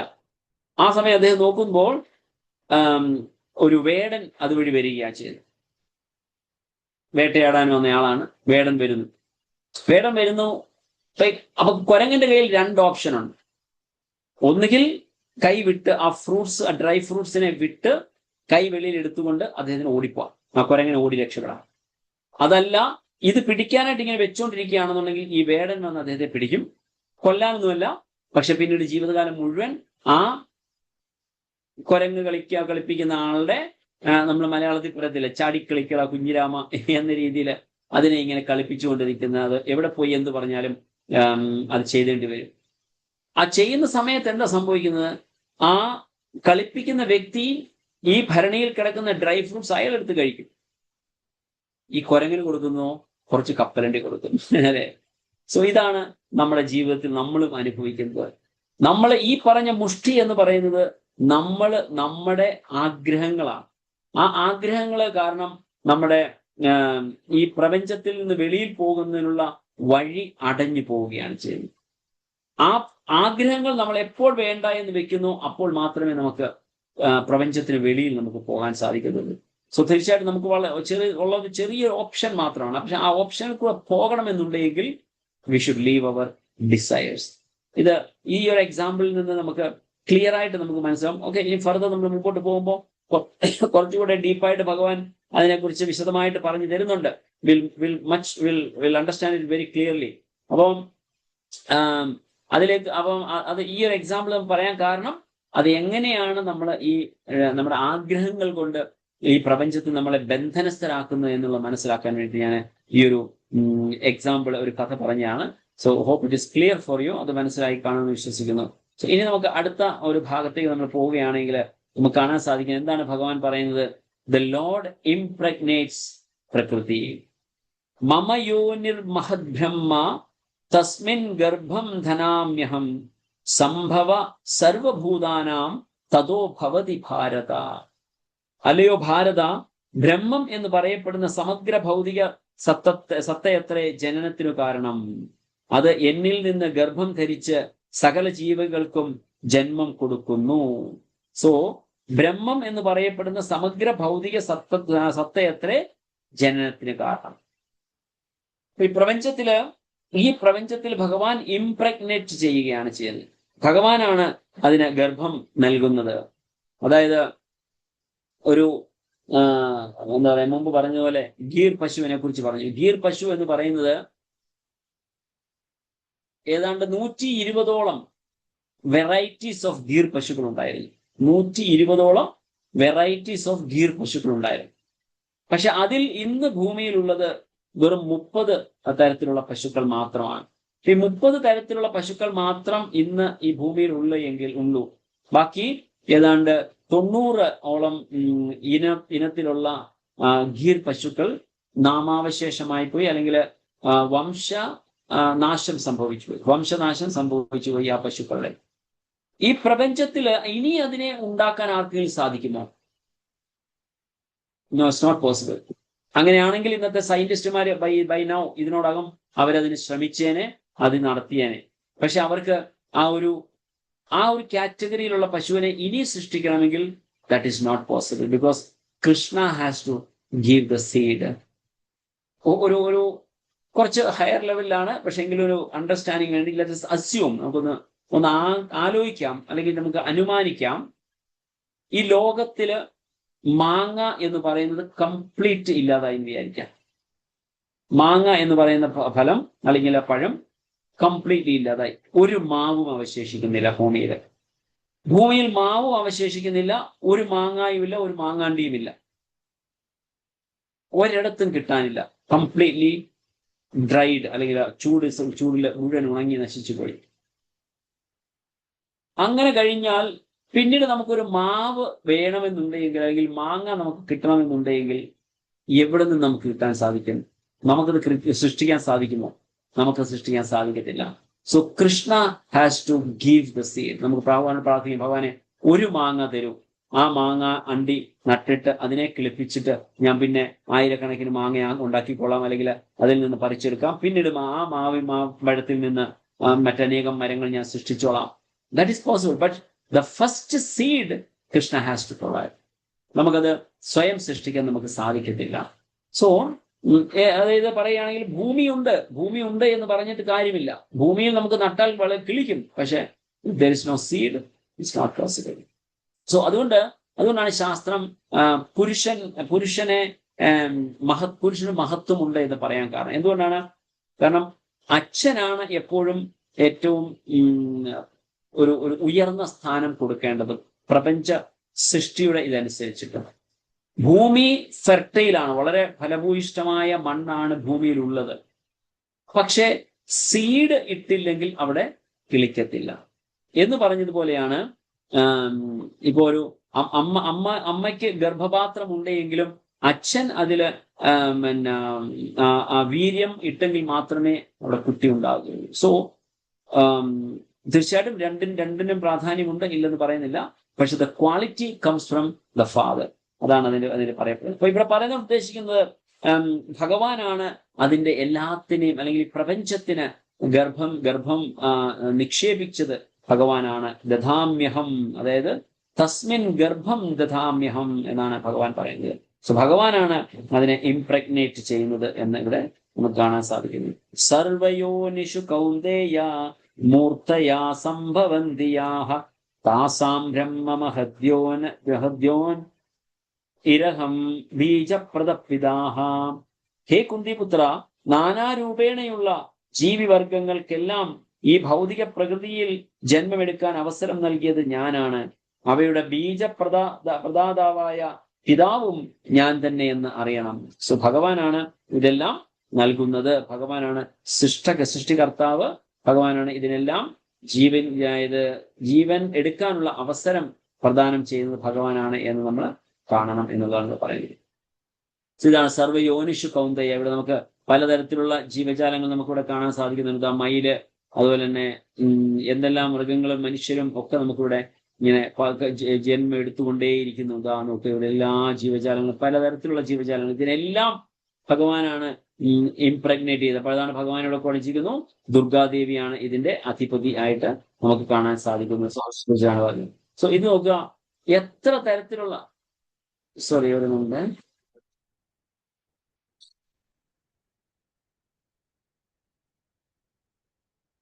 ഇവിടെ നോക്കുക, വളരെ കുറച്ച് മാത്രമേ ഉള്ളൂ, എങ്കിലും എത്ര തരത്തിലുള്ള ജീവജാലങ്ങളുണ്ട്? 84 ലക്ഷം തരത്തിലുള്ള ജീവജാലങ്ങളാണ് നമുക്ക് ഈ പ്രപഞ്ചത്തിലുള്ളത്. സോ ഈ 84 ലക്ഷം തരത്തിലുള്ള ജീവജാലങ്ങളിൽ വളരെ തുച്ഛം കുറച്ച് മാത്രമാണ് നമുക്കിവിടെ കാണാൻ സാധിക്കുന്ന മത്സ്യങ്ങൾ തന്നെ പലതരത്തിലുണ്ട്. ചെടികൾ കാണുന്നുണ്ട്, ആന, ജിറാഫ്, നോക്കുക എന്തെല്ലാം തരത്തിലുള്ള കാര്യങ്ങൾ കാണുന്നുണ്ട്. സോ ദ മയില്, tiger, polar bears, the penguin, നോക്കുക കാണ്ടാമൃഗം, ചെടികൾ, ഇതുപോലെ 84 ലക്ഷം തരത്തിലുള്ള ജീവരാശികളുണ്ട് എന്നാണ് നമ്മുടെ ശാസ്ത്രം നമുക്ക് പറഞ്ഞത്. ഇതെല്ലാം നമുക്ക് കരുതുന്നത് ഇതിൽ നിന്ന് വരുന്ന സത്വം രജസ്തമായിതി ഗുണാ പ്രകൃതി സംഭവാഹ നിബദ്ധന്തി മഹാബാഹോ ദേഹേ ദേഹിനമവ്യയം. ഹേ മഹാബാഹുവായ അർജുന, 3 ഗുണങ്ങൾ അടങ്ങിയതാണ് ഭൗതിക പ്രകൃതി: സത്വം, രജസ്, തമസ്. ശാശ്വതനായ ജീവാത്മാവിന് പ്രകൃതി സംയോഗം ഉണ്ടാകുന്നതോടെ അത് ഈ ഗുണങ്ങളാൽ ബദ്ധനാകുന്നു. അതാണ് ഈ പറഞ്ഞ, നമ്മൾ യഥാർത്ഥത്തിൽ പറഞ്ഞാൽ വി ആർ പപ്പറ്റ്സ്. ഒരു ടൈപ്പ് ഓഫ് പപ്പറ്റാണ്. കാരണം മറ്റ് പല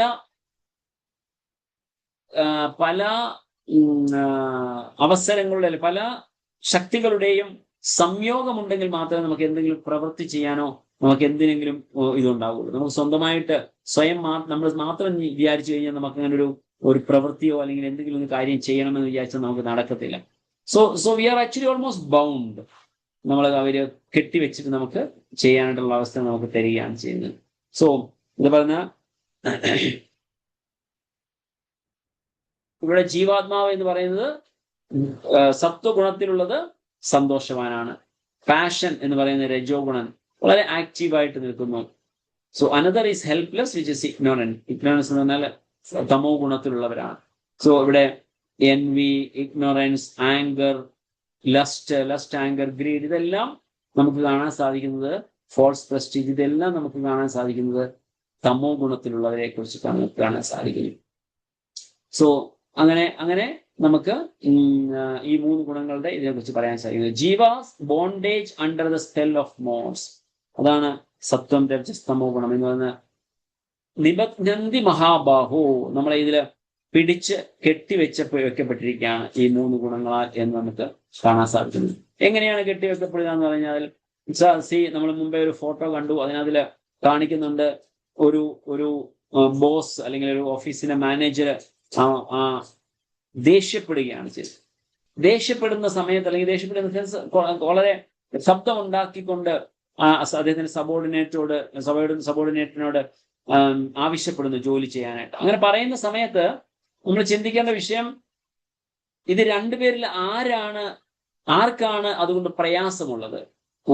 നിങ്ങൾ എന്ത് പറയുന്നു? ഞാൻ ആ ഫോട്ടോ വേണമെങ്കിൽ ഒന്നുകൂടെ കാണിച്ചു തരാം. സോറി, അത് ഷെയർ സ്ക്രീൻ മാറ്റി ആ ഫോട്ടോ ഒന്നുകൂടെ കാണിച്ചു തരാം. നിങ്ങളുടെ അഭിപ്രായം ഒന്ന് പറയുക.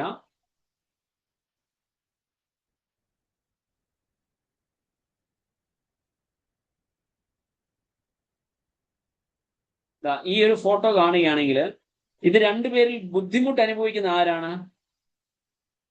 ആർക്ക് പറഞ്ഞോട്ടെ, ആരും പറഞ്ഞോട്ടെ.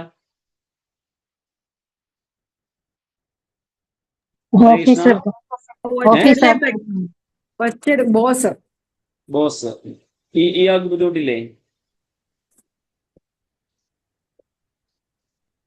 ഇത് കേൾക്കുന്ന ആൾക്ക് ബുദ്ധിമുട്ടില്ലേ? ഇങ്ങനെ ഉണ്ടോ? 2 പേർക്കും ബുദ്ധിമുട്ടില്ല. 2 പേർക്കും ബുദ്ധിമുട്ടുണ്ട്. 2 പേരും ബുദ്ധിമുട്ട് അനുഭവിക്കുന്നുണ്ട്. സോ ഇയാൾക്ക് ഇത് കേട്ട് സഹിക്കാൻ പറ്റുന്നില്ല. അയാളുടെ മുഖത്തെ എക്സ്പ്രഷൻ തന്നെ കാണുന്നുണ്ട്. അയാൾക്ക് കേട്ട് സഹിക്കാൻ പറ്റുന്നില്ല. ഈ കിടന്ന് അലറുമ്പോൾ ഇയാൾക്കും അതിന്റെ ബുദ്ധിമുട്ടുണ്ട്. ഇയാൾ വിചാരിക്കുന്ന ഞാൻ ഉദ്ദേശിക്കുന്ന രീതിയിൽ എനിക്ക് ജോലി കിട്ടുന്നില്ല എന്ന് ഇയാള് ചിന്തിക്കുന്നു. ഇയാൾ വിചാരിക്കുന്ന എനിക്ക് എന്തൊരു കഷ്ടമാണ്, ഞാൻ ഇങ്ങനെ ഇതിൽ വന്ന് പെട്ടുപോയല്ലോ, ഞാൻ എങ്ങനെ ജോലി തീർക്കാം എന്ന് പറഞ്ഞ് ഇയാൾ കിടന്ന് കഷ്ടപ്പെടുന്നു. സോ 2 പേർക്കും ഇതുകൊണ്ട് കഷ്ടത അനുഭവിക്കുന്നുണ്ട്. സോ അതാണ് നമ്മൾ മനസ്സിലാക്കേണ്ടത്. So it's not only from one side. ഇപ്പോൾ ഒരാള് രജോ ഗുണത്തിലാകുമ്പോൾ അതിനോടനുസരിച്ച് കണക്റ്റഡ് ആയിട്ടുള്ള മറ്റുള്ളവരും കൂടെ അതിന്റെ രജോ ഗുണത്തിൽ തന്നെ സംഭവിക്കുകയാണ് ചെയ്യുന്നത്. സോ നമുക്ക് മനസ്സിലാകുന്നത് അപ്പൊ ഇവിടെ ആ ബന്ധനസ്ഥനാണ്. അപ്പൊ ഇതുകൊണ്ടാണ് ഈ പറഞ്ഞത്, ഇതെല്ലാം ഇങ്ങോട്ട് നോക്കുമ്പോൾ ഇതെല്ലാം ഈ തമോ ഗുണത്തിൽ അല്ലെങ്കിൽ ഓരോ ഗുണങ്ങളുടെ അടിമയായിട്ട് നമ്മൾ ഇരിക്കുകയാണ് നമ്മൾ ചെയ്യുന്നത്. സോ ഇനി പറയുന്നത് എന്താണ്? സത്വഗുണത്തിൽ നിന്നും രജോ ഗുണത്തിൽ നിന്നും തമോ ഗുണത്തിൽ നിന്നും ഉണ്ടാകുന്ന ബന്ധനങ്ങൾ എങ്ങനെയാണ് എന്ന് നമുക്ക് നോക്കാം. സോ നമുക്ക് ഈ 3 ശ്ലോകങ്ങൾ നോക്കിയിട്ട് നമുക്ക് ഫർദർ ഡിസ്കസ് ചെയ്യാം. അത് നമുക്ക് ശ്ലോകം നോക്കാം. തത്ര സത്വം നിർമ്മലത്വാത് പ്രകാശകമനാമയം സുഖസംഗേന ബധ്നാതി ജ്ഞാനസംഗേന ചാനഖ. ഹേ പുണ്യാത്മാവേ, മറ്റുള്ളവയെ അപേക്ഷിച്ച് വിശുദ്ധമാകയാൽ സത്വഗുണം പ്രകാശമാനവും എല്ലാ പാപങ്ങളിൽ നിന്നും മോചിപ്പിക്കുന്നതുമാണ്. ആ ഗുണത്തിൽ സ്ഥിതി ചെയ്യുന്നവർ സുഖത്താലും ജ്ഞാനത്താലും ബദ്ധരാക്കപ്പെടും. So what is next?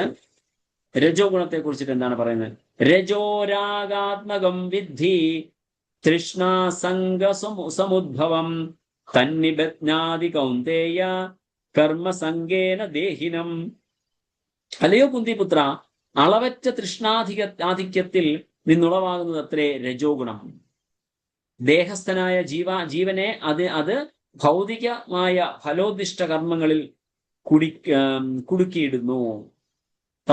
തമോ ഗുണത്തെ കുറിച്ച് തമസ്ത്വജ്ഞാനജം വിദ്ധി മോഹനം സർവദേഹിനാം പ്രമാദാലസ്യ നിദ്രാഭിസ് തന്നിബധ്നാതി ഭാരത.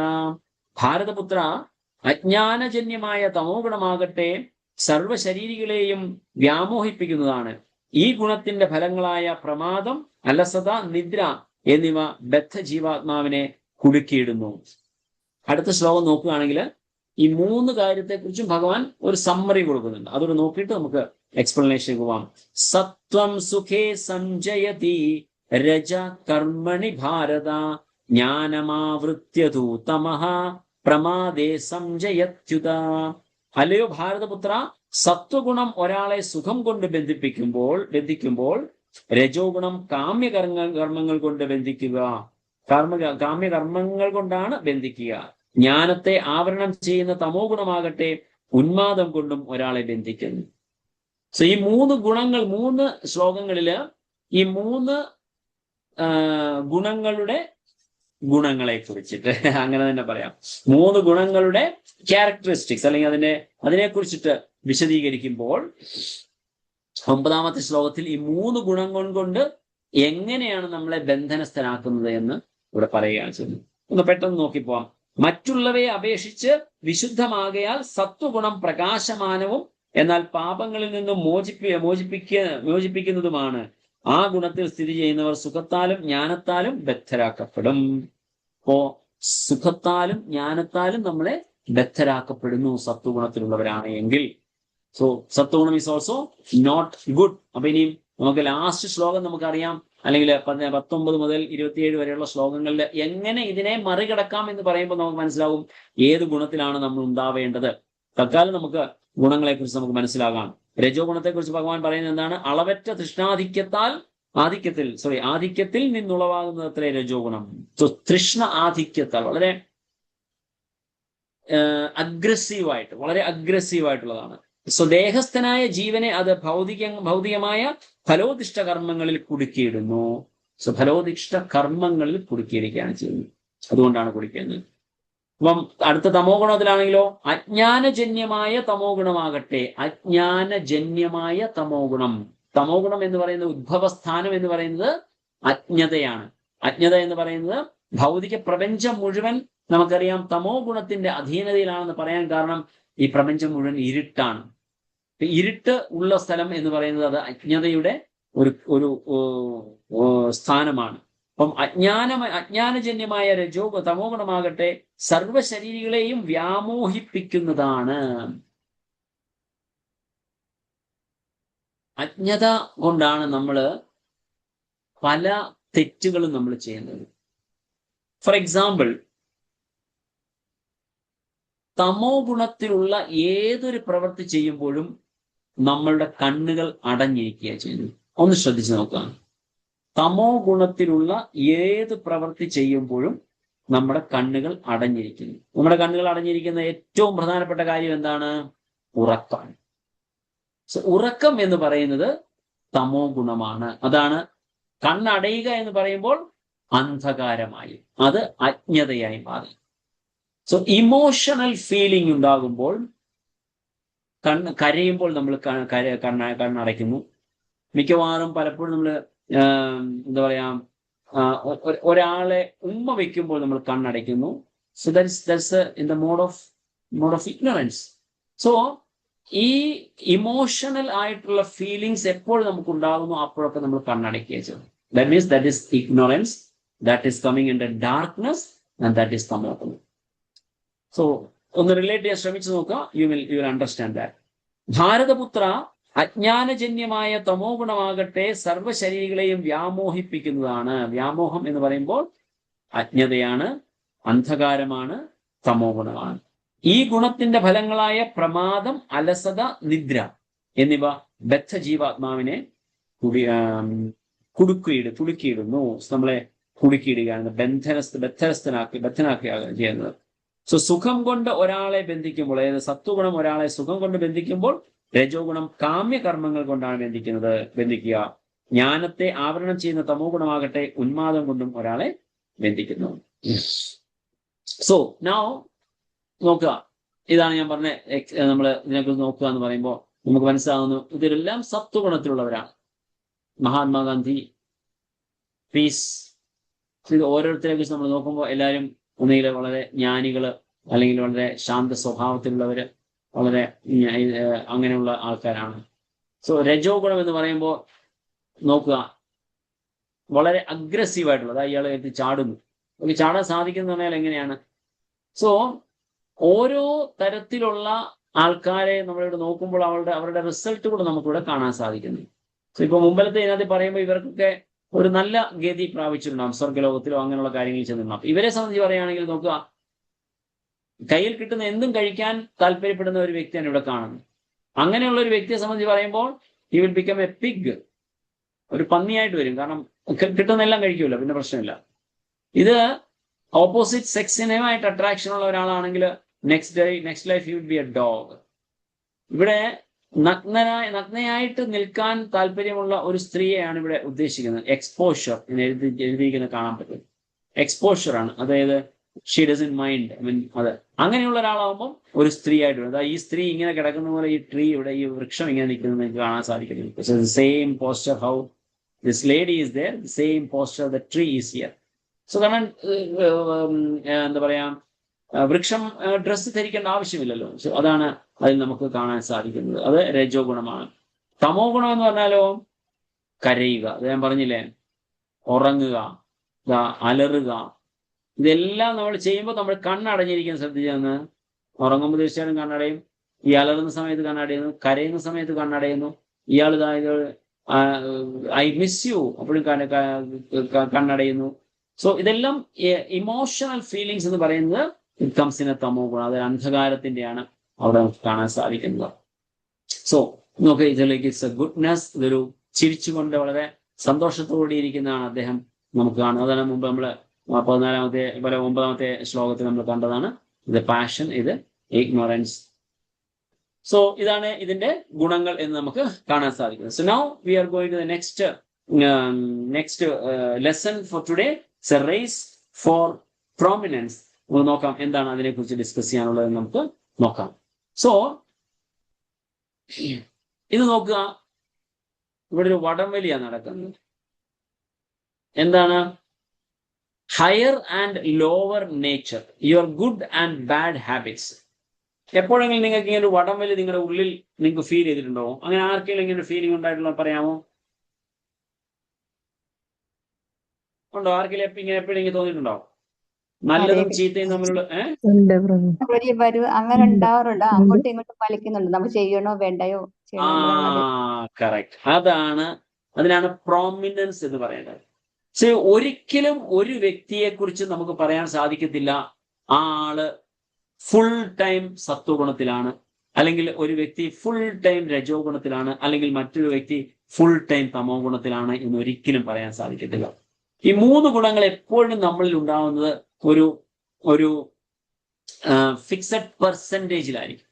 ചില സമയം നമുക്ക് നോക്കുമ്പോൾ സത്വഗുണം നമ്മുടെ ഉള്ളിൽ കൂടുതലായിരിക്കും, മറ്റൊരു സമയം നോക്കുമ്പോൾ നമ്മുടെ ഉള്ളിൽ തന്നെ രജോ ഗുണമായിരിക്കും കൂടുതൽ, മറ്റൊരു സമയം നോക്കുമ്പോൾ തമോ ഗുണമായിരിക്കും നമ്മുടെ ഉള്ളിൽ. സോ മെയിൻലി നമുക്ക് സമയത്തിന്റെ അടിസ്ഥാനത്തിൽ നമുക്ക് അതിനെക്കുറിച്ച് നോക്കാം. രാവിലെ ഒരു വെളുപ്പിനെയൊക്കെ എഴുന്നേറ്റ് നാമം ജപിക്കാനൊക്കെ നമുക്ക് താല്പര്യം ഉണ്ടെങ്കിൽ അത് സത്വഗുണമാണ്. ഒരു ഉച്ചയായി കഴിഞ്ഞപ്പോഴത്തേക്ക് നമ്മൾ രജോ ഗുണത്തിലേക്ക്, ഉച്ച ഒരു 10 മണി കഴിഞ്ഞ് 11 മണി ആകുമ്പോഴത്തേക്ക് നമ്മൾ രജോ ഗുണത്തിലേക്ക് നമ്മൾ പോയിക്കൊണ്ടിരിക്കുകയാണ്. സന്ധ്യ കഴിഞ്ഞൊരു 3, 4 മണി 5 മണി കഴിയുമ്പോഴത്തേക്ക് നമ്മൾ തമോ ഗുണത്തിലേക്ക് നമ്മൾ നീങ്ങുകയാണ് ചെയ്യുന്നത്. സോ അത് ഓരോ സമയത്ത് ഓരോ പ്രോമിനൻസിനെ കുറിച്ച് നമുക്ക്, അതാണ് റേസ് ഓഫ് പ്രോമിനൻസ് എന്ന് പറയുന്നത്. അവിടെ ഒരു റേസ് നടക്കുകയാണ് ചെയ്യുന്നത്. സോ അതാണ് അവിടെ ഉദ്ദേശിക്കുന്നത്. അപ്പൊ നമുക്ക് നോക്കാം എന്താണ്. രജസ്തമശ്ചാഭിഭൂയ സത്വം ഭവതി ഭാരത, രജസത്വം തമശ്ചൈവ തമസത്വം രജസ്തഥ. അല്ലയോ ഭാരത, ചിലപ്പോൾ സത്വഗുണം രജസ്തമോ ഗുണങ്ങളെ തോൽപ്പിച്ചുകൊണ്ട് മുന്നേറും. സത്വഗുണം രജസ്തമോ ഗുണങ്ങളെ തോൽപ്പിച്ചുകൊണ്ട് മുന്നേറും.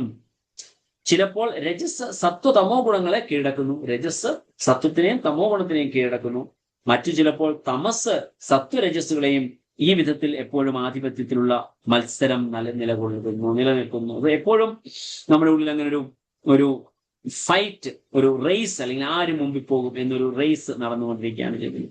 സർവദ്വാരേഷു ദേഹേസ്മിൻ പ്രകാശ ഉപജായത്തെ ജ്ഞാനം യഥാ തഥാ തഥാ വിദ്യാത് വിവൃത്തം സത്വമിത്യുത. ശരീരത്തിന്റെ എല്ലാ ദ്വാരങ്ങളും ജ്ഞാനത്താൽ പ്രകാശിതമാകുമ്പോൾ സത്വഗുണത്തിന്റെ പ്രഭാവം അനുഭവപ്പെടുന്നു. സത്വഗുണം എന്ന് പറഞ്ഞാൽ പ്രകാശമാണ്. തമോ ഗുണം അന്ധകാരമാണ് എന്ന് പറഞ്ഞതുപോലെ സത്വഗുണം എന്ന് പറയുന്നത് പ്രകാശമാണ്. ലോഭ പ്രവൃത്തിരാരംഭ കർമ്മണാമശമ പ്രസ്പൃഹ രജസ്യേതാനി ജായന്തേ വിവൃദ്ധേ ഭരതർഷഭ. ഹേ ഭാരതശ്രേഷ്ഠ, രജോ ഗുണം വർദ്ധിക്കുമ്പോൾ അതിയായ ആസക്തി, ഫലോദിഷ്ടമായ പ്രവർത്തനം, കഠിനമായ പ്രയത്നം, അടക്കാനാവാത്ത ആഗ്രഹം, മോഹാവേശം എന്നീ ലക്ഷണങ്ങൾ ഉണ്ടാകുന്നു. ഇത് രജോ ഗുണത്തിന്റെ ലക്ഷണങ്ങളെ കുറിച്ചിട്ട് പറയുകയാണ് ചെയ്യുന്നത്. അപ്രകാശോ അപ്രവൃത്തിശ്ച പ്രമാദോ മോഹ ഏവച തമസ്യേതാനി ജായന്തേ വിവൃദ്ധേ കുരുനന്ദന. കുരുനന്ദന, തമോ ഗുണം വളരുമ്പോൾ തേജസ്സില്ലായ്മ, അകർമ്മണ്യത, പ്രമാദം, വ്യാമോഹം എന്നിവ പ്രകടമാവും. ലേസിനെസ്, സിമ്പിൾ, ഒറ്റ വാക്കിൽ പറഞ്ഞാൽ ലേസിനെസ്. ചിലപ്പോൾ നമുക്ക് തോന്നാറില്ലേ, ഓ സന്ധ്യ കഴിഞ്ഞ് ഇനി എനിക്ക് രാത്രി പോയി ഡിന്നർ കുക്ക് ചെയ്യണം, അങ്ങനെ തോന്നാറില്ലേ? അപ്പോ ആ ഒരു തോന്നൽ ഉണ്ടാകുന്നത് തമോ ഗുണത്തിന്റെ ഇമ്പാക്ട് കൊണ്ടാണ്. അതിന്റെ തമോ ഗുണത്തിന്റെ ലക്ഷണങ്ങളാണ് നമുക്കവിടെ കാണാൻ സാധിക്കുന്നത്. So let's see what is there in the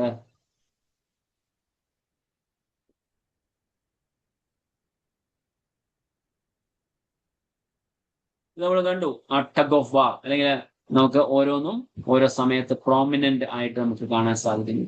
so ഇവിടെ നമുക്ക് ഇതെല്ലാം നമുക്ക് സിംറ്റംസ് ഓഫ് എന്താണ്, സത്വഗുണമാണ്. ബുക്ക് വായന, പ്രകൃതിപരമായ ചില കാര്യങ്ങൾ, ഈവൻ ചെടികൾക്ക് വെള്ളം ഒഴിക്കുന്നതും, ഈ നല്ല ലൈറ്റ് മ്യൂസിക് കേൾക്കുന്നത്, പഠിക്കുന്നത്, ഇതെല്ലാം reading books, watering plants, traditional music, teaching, ഇതൊക്കെ നമ്മൾ നോക്കുമ്പോൾ ഇതൊക്കെ സത്വഗുണത്തിലുള്ളതാണ് നമുക്ക് മനസ്സിലാക്കാൻ സാധിക്കുന്നത്. സോ ഇത് ജസ്റ്റ് പറഞ്ഞു. അത് മുമ്പ് നമ്മൾ മറ്റുള്ളതിന്റെ രജോ ഗുണത്തിന്റെയും തമോ ഗുണത്തിന്റെയും ഒക്കെ ഫോട്ടോ കാണിച്ചിട്ടുണ്ട്.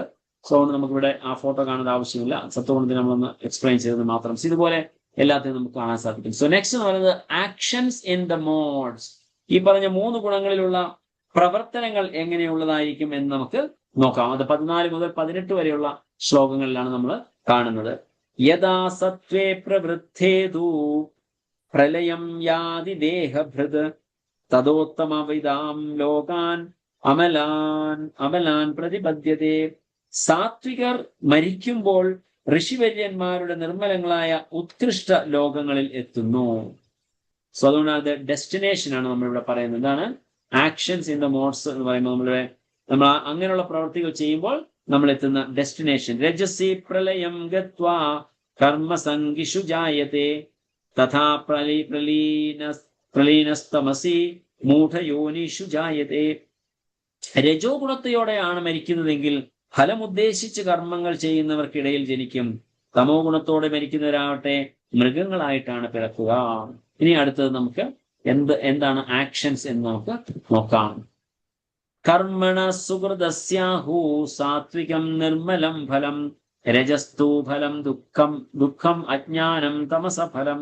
സത്കർമ്മത്തിന്റെ ഫലം വിശുദ്ധമാണ്, അത് സാത്വിക ഗുണത്തിലാണെന്ന് പറയപ്പെടുന്നു. രജോ ഗുണത്തിൽ ചെയ്യുന്ന പ്രവൃത്തികളുടെ ഫലം ദുഃഖമാകുന്നു. തമോ ഗുണത്തിലെ പ്രവൃത്തികളുടെ ഫലം മൗഢ്യവും അജ്ഞാനവുമാകുന്നു.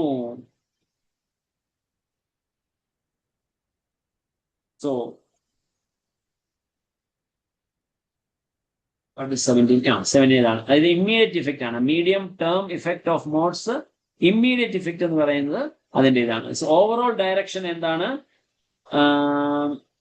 18 ഊർധ്വം ഗച്ഛന്തി സത്വസ്ഥ മധ്യേ തിഷ്ഠന്തി രാജസാഹ ജഘന്യാ ഗുണവൃത്തിസ്ഥ അഥോ ഗച്ഛന്തി താമസാഹ.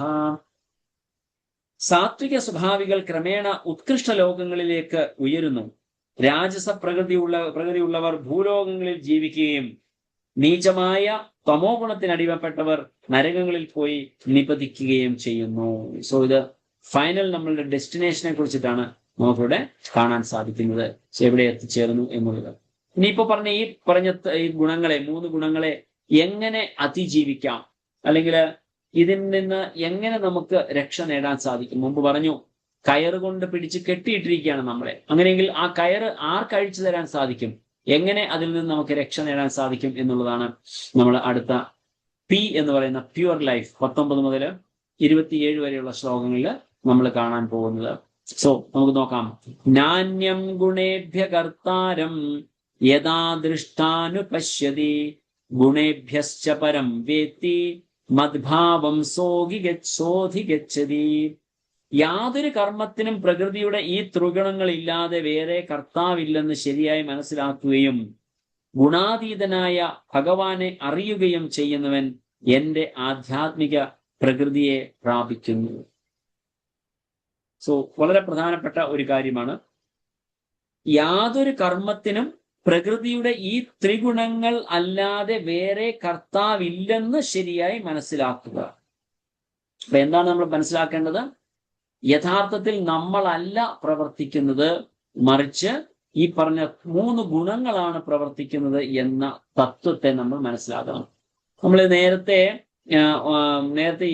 ഇതേ വിഷയത്തെക്കുറിച്ച് നമ്മൾ ഡിസ്കസ് ചെയ്തതാണ്. അപ്പൊ നമ്മൾ പറഞ്ഞു, നമ്മൾ 14-ാമത്തെ അധ്യായത്തിലേക്ക് വരുമ്പോൾ നമ്മൾ ഇതിനെക്കുറിച്ച് ഡീറ്റെയിൽ ആയിട്ട് ഡിസ്കഷൻ ഉണ്ടാകുമെന്ന് നമ്മൾ പറയുകയും ചെയ്തു. സോ ഇവിടെ പറയുന്നത്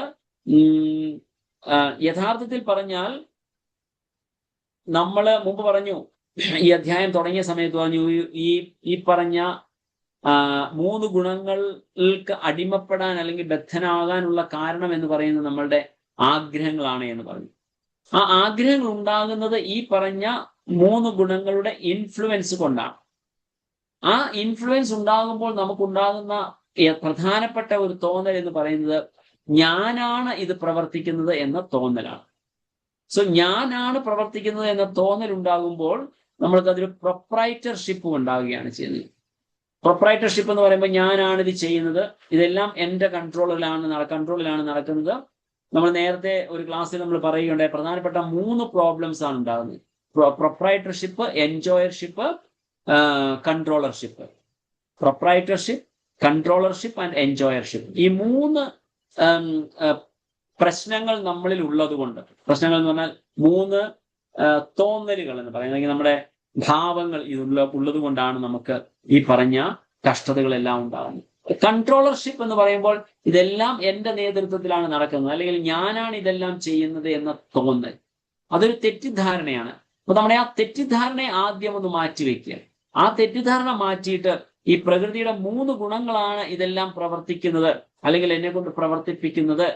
18-ാമത്തെ അധ്യായത്തിലേക്ക് പോകുമ്പോൾ 5 പ്രവർത്തനങ്ങളുടെ മേഖലയെ കുറിച്ച് നമ്മൾ പഠിക്കുന്നുണ്ട്. നമുക്ക് ആ സമയത്ത് അതിനെക്കുറിച്ച് ഒന്നുകൂടി ഡിസ്കസ് ചെയ്യാം. പക്ഷെ ഇപ്പോൾ ഈ ഒരു അധ്യായത്തിൽ നമ്മൾ പറയുന്നത്, ഭഗവാൻ പറയുന്നത്, ഈ 3 ഗുണങ്ങളുടെ പ്രഭാവത്താൽ ആണ്, അല്ലെങ്കിൽ അവരാണ് ഈ പ്രവർത്തികൾ നമ്മളെ കൊണ്ട് ചെയ്യിക്കുന്നത് എന്ന ബോധം നമുക്കുണ്ടായാൽ പിന്നെ നമ്മൾ ആ പ്രൊപ്രൈറ്റർഷിപ്പ് എടുക്കത്തില്ല. So I am not the doer. അപ്പൊ അങ്ങനെ ഒരു തോന്നൽ ഉണ്ടാകുമ്പോൾ നമ്മുടെ പ്രൊപ്രൈറ്റർഷിപ്പും കൺട്രോളർഷിപ്പും എൻജോയർഷിപ്പും നഷ്ടപ്പെടും. If you are not the doer, how can you enjoy things?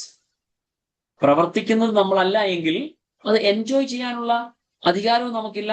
നമ്മളല്ല ഇതിന്റെ പൂർണ്ണമായ ഉടമസ്ഥൻ എങ്കിൽ അത് എൻജോയ് ചെയ്യാനുള്ള അവകാശവും നമുക്കില്ല. സോ ആരാണോ യഥാർത്ഥ ഉടമസ്ഥൻ, we give it to them. ഞാൻ പറയുന്ന പോയിന്റ് മനസ്സിലാവുന്നുണ്ടോ? അതോ കുറച്ച് കട്ടിയായിട്ട് തോന്നുന്നുണ്ടോ? ക്ലിയർ ആണോ പോയിന്റ്? മനസ്സിലാവുന്നുണ്ടോ Guruji? Okay, thank you. So അപ്പോ നമ്മള് ഇതിന്റെ യഥാർത്ഥ ഉടമസ്ഥനല്ല. സപ്പോസ് ഒരു വാച്ച് എനിക്കുണ്ട്. ഈ വാച്ച് മറ്റൊരാളുടെ വാച്ച് ആണ് എങ്കിൽ എനിക്കത് ഇട്ടുകൊണ്ട് നടക്കാൻ പറ്റുമോ? പറ്റത്തില്ല. So I should give it to that person, the real owner. Sir, Prabhu, നിങ്ങൾ ഇട്ടോളൂ. അപ്പോ എന്ന് പറഞ്ഞതുപോലെ ഈ പ്രപഞ്ചത്തിൽ കാണുന്ന വസ്തുക്കളെല്ലാം നമ്മളുടേതാണ് എന്ന തെറ്റായ ധാരണ നമ്മൾക്കുള്ളത് കൊണ്ടാണ് നമുക്കത് എൻജോയ് ചെയ്യണം എന്ന തോന്നലും ഉണ്ടാവുന്നത്. സോ ഇത് സർവവും ഭഗവാന്റേതാണ് എന്ന യഥാർത്ഥ ബോധം നമുക്കുണ്ടാകുമ്പോൾ he should be the enjoyer. അപ്പൊ അതിന്റെ റിയാക്ഷൻ നമുക്കുണ്ടാകുന്നില്ല. That is the point which is discuss here. So ഏതൊരു കർമ്മത്തിനും പ്രകൃതിയുടെ ഈ ത്രിഗുണങ്ങളല്ലാതെ വേറെ കർത്താവില്ലെന്ന് ശരിയായി മനസ്സിലാക്കുകയും ഗുണാതീതനായ ഭഗവാനെ അറിയുകയും ചെയ്യുന്നത്. സോ തീർച്ചയായിട്ടും ഗുണാതീതനായ ഭഗവാനെ മനസ്സിലാക്കുകയും ഒരു വളരെ എസെൻഷ്യൽ ആയിട്ടുള്ള ഒരു പോയിന്റാണ്. ഗുണാനേകദാന തൃപ്തിത്യത്രിൻ ദേഹി ദേഹസമുദ്ഭവാൻ ജന്മ മൃത്യുജരാ ദുഃഖേർ വിമുക്തോ അമൃതമശ്നുതേ. ശരീരബന്ധികളായ ഈ 3 ഗുണങ്ങളെയും ശരീരസംബന്ധികളായ ഈ 3 ഗുണങ്ങളെയും അതിക്രമിക്കാൻ സാധിച്ചാൽ ശരീരസ്ഥനായ ജീവന് ജനനം, മരണം, വാർദ്ധക്യം മുതലായ ക്ലേശങ്ങളിൽ നിന്ന് മുക്തനായി ഈ ജീവിതത്തിൽ തന്നെ അമൃതം ആസ്വദിക്കാം. You don't need to get liberation, അല്ലെങ്കിൽ മുക്തി ലഭിക്കണം എന്ന് നിർബന്ധമൊന്നുമില്ല. ഈ ശരീരത്തിൽ ഇരുന്നു കൊണ്ട് തന്നെ നമുക്ക് മുക്തി ആസ്വദിക്കാമെന്ന് പറയുന്നു. അമൃതം, അതായത് ജീവിതത്തിൽ തന്നെ മുക്തനായി ഈ ജീവിതത്തിൽ തന്നെ അമൃതം ആസ്വദിക്കാം. എങ്ങനെയാണെങ്കിൽ ശരീര സംബന്ധികളായ ഈ 3 ഗുണങ്ങളെയും അതിക്രമിക്കാൻ സാധിച്ചാൽ. മുമ്പ് പറഞ്ഞ പോയിന്റ് അത് തന്നെ. നമ്മളല്ല പ്രവർത്തിക്കുന്നതെങ്കിൽ എനിക്കത് എൻജോയ് ചെയ്യാനുള്ള അധികാരമില്ല. ആ തത്വം നമ്മൾ മനസ്സിലാക്കി കഴിയുമ്പോൾ വി ക്യാൻ, സിമ്പിൾ പറഞ്ഞാൽ മലയാളത്തിൽ പറയാനുള്ള ഒരു പഴഞ്ചൊല്ലേ, അത് ആശയില്ലെങ്കിൽ നിരാശയില്ല, ആഗ്രഹമില്ലെങ്കിൽ ദുഃഖവുമില്ല. അത് സിമ്പിൾ ഉള്ളൊരു ഫിലോസഫിയാണ്. അപ്പോൾ ആ ഒരു തത്വം നമ്മൾ മനസ്സിലാക്കും. അപ്പം എൻജോയ് ചെയ്യാൻ നമുക്ക് സാധിക്കത്തില്ല എന്നുള്ള യാഥാർത്ഥ്യത്തെ നമ്മൾ മനസ്സിലാക്കുകയാണെങ്കിൽ, അതിനുള്ള അധികാരം നമുക്കില്ല എന്ന് നമ്മൾ മനസ്സിലാക്കുകയാണെങ്കിൽ, then we don't have any problem. നമുക്ക് പിന്നെ അതിനെക്കുറിച്ച് അതിന്റെ റിയാക്ഷനും നമുക്ക് ഉണ്ടാകുന്നില്ല എന്ന തത്വം നമുക്ക് മനസ്സിലാവുന്നില്ല. സോ അത് വളരെ പ്രധാനപ്പെട്ട ഒരു പോയിന്റാണ്, നമ്മൾ അറിഞ്ഞിരിക്കേണ്ട ഒരു പോയിന്റാണ്. അർജുനൻ ഈ ചോദ്യം ചോദിക്കുന്നുണ്ട്. എന്താണ് അർജുനന്റെ ചോദ്യം? Let us see, 1 second.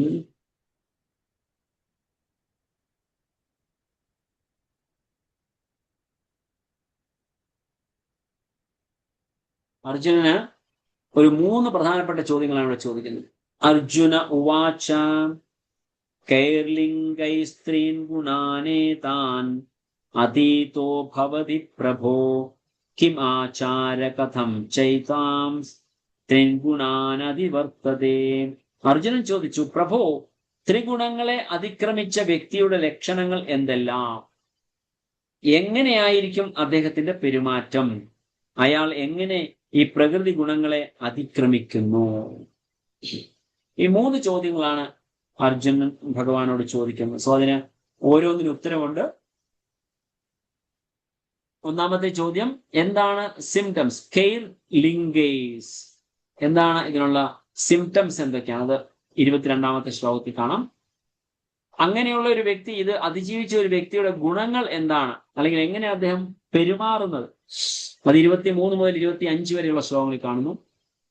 ഇനി ഇതിനെ മറികടക്കാനുള്ള, അതായത് കിം ആചാര കഥം ത്രീൻ ഗുണാൻ അതിവർത്തതേ, അതിനെ മറികടക്കാനുള്ള മാർഗം, the process of transcending the modes, അത് 26ാമത്തെ ശ്ലോകത്തിൽ ഭഗവാൻ പറഞ്ഞത്. നമുക്ക് നോക്കാം എന്താണ് ഇതിനകത്തുള്ള വിഷയങ്ങൾ എന്ന് നമുക്ക് നോക്കാം. So the thoughts of my pure devotees dwell in me. അതാണ് ഏറ്റവും പ്രധാനപ്പെട്ട ഭാഗം എന്ന് പറയുന്നത്. ഒരു ഭക്തനെ സംബന്ധിച്ച് പറഞ്ഞാൽ, ആ ഭക്തന് എപ്പോഴും ഭഗവാനെ കുറിച്ച് ചിന്തിച്ചുകൊണ്ടിരിക്കുന്നത് കൊണ്ട് അദ്ദേഹത്തിന് മറ്റ് യാതൊരു വിധമായ ഈ പറഞ്ഞ പ്രകൃതിയുടെ ത്രിഗുണങ്ങളിൽ ഏതൊരു ഗുണവും അദ്ദേഹത്തെ ബാധിക്കത്തില്ല. നമുക്ക് നോക്കാം എന്താണെന്ന്. സോ 22ാമത്തെ ശ്ലോകം, 21ാമത്തെ ശ്ലോകം നോക്കി.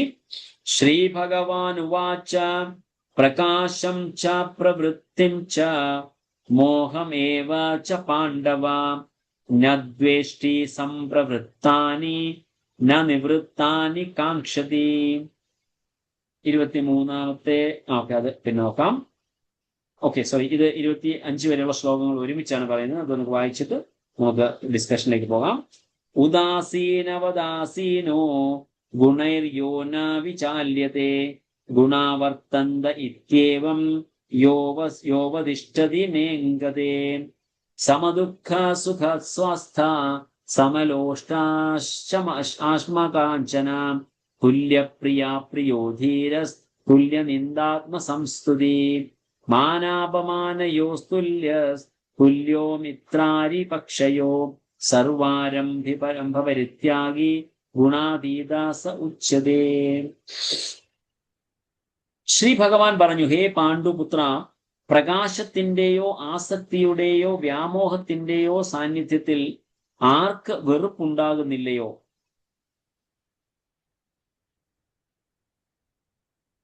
അവയുടെ അസാന്നിധ്യത്തിൽ അത് വേണമെന്ന ആഗ്രഹം ഉണ്ടാകുന്നില്ലയോ?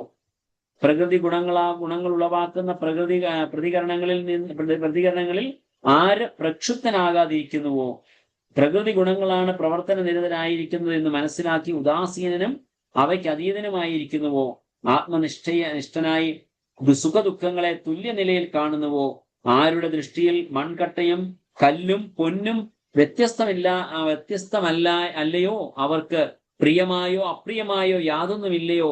ധീരനും നിന്ദകളിലും സ്തുതികളിലും മാനത്തിലും അപമാനത്തിലും സമചിത്തനും ശത്രുമിത്ര ഭേദമില്ലാത്തവനും നിരുദ്യമനുമായ ആ വ്യക്തിയെ ഗുണാതീതൻ എന്ന് പറയാം. സോ കുറെ പോയിന്റുകളിലൂടെ പറയുന്നത് ഈ കാര്യങ്ങൾ പറയുന്നതൊക്കെ അർജുനനോടാണ് പറയുന്നതെങ്കിലും അർജുനനിൽ കൂടി നമ്മളോട് പറയുകയാണ് ഭഗവാൻ. സോ നമ്മൾ ഇതെല്ലാം പാലിക്കേണ്ട കാര്യങ്ങളാണ്. നമ്മൾ ഇതെല്ലാം അക്വയർ ചെയ്യേണ്ട ക്വാളിറ്റീസ് ആണ്.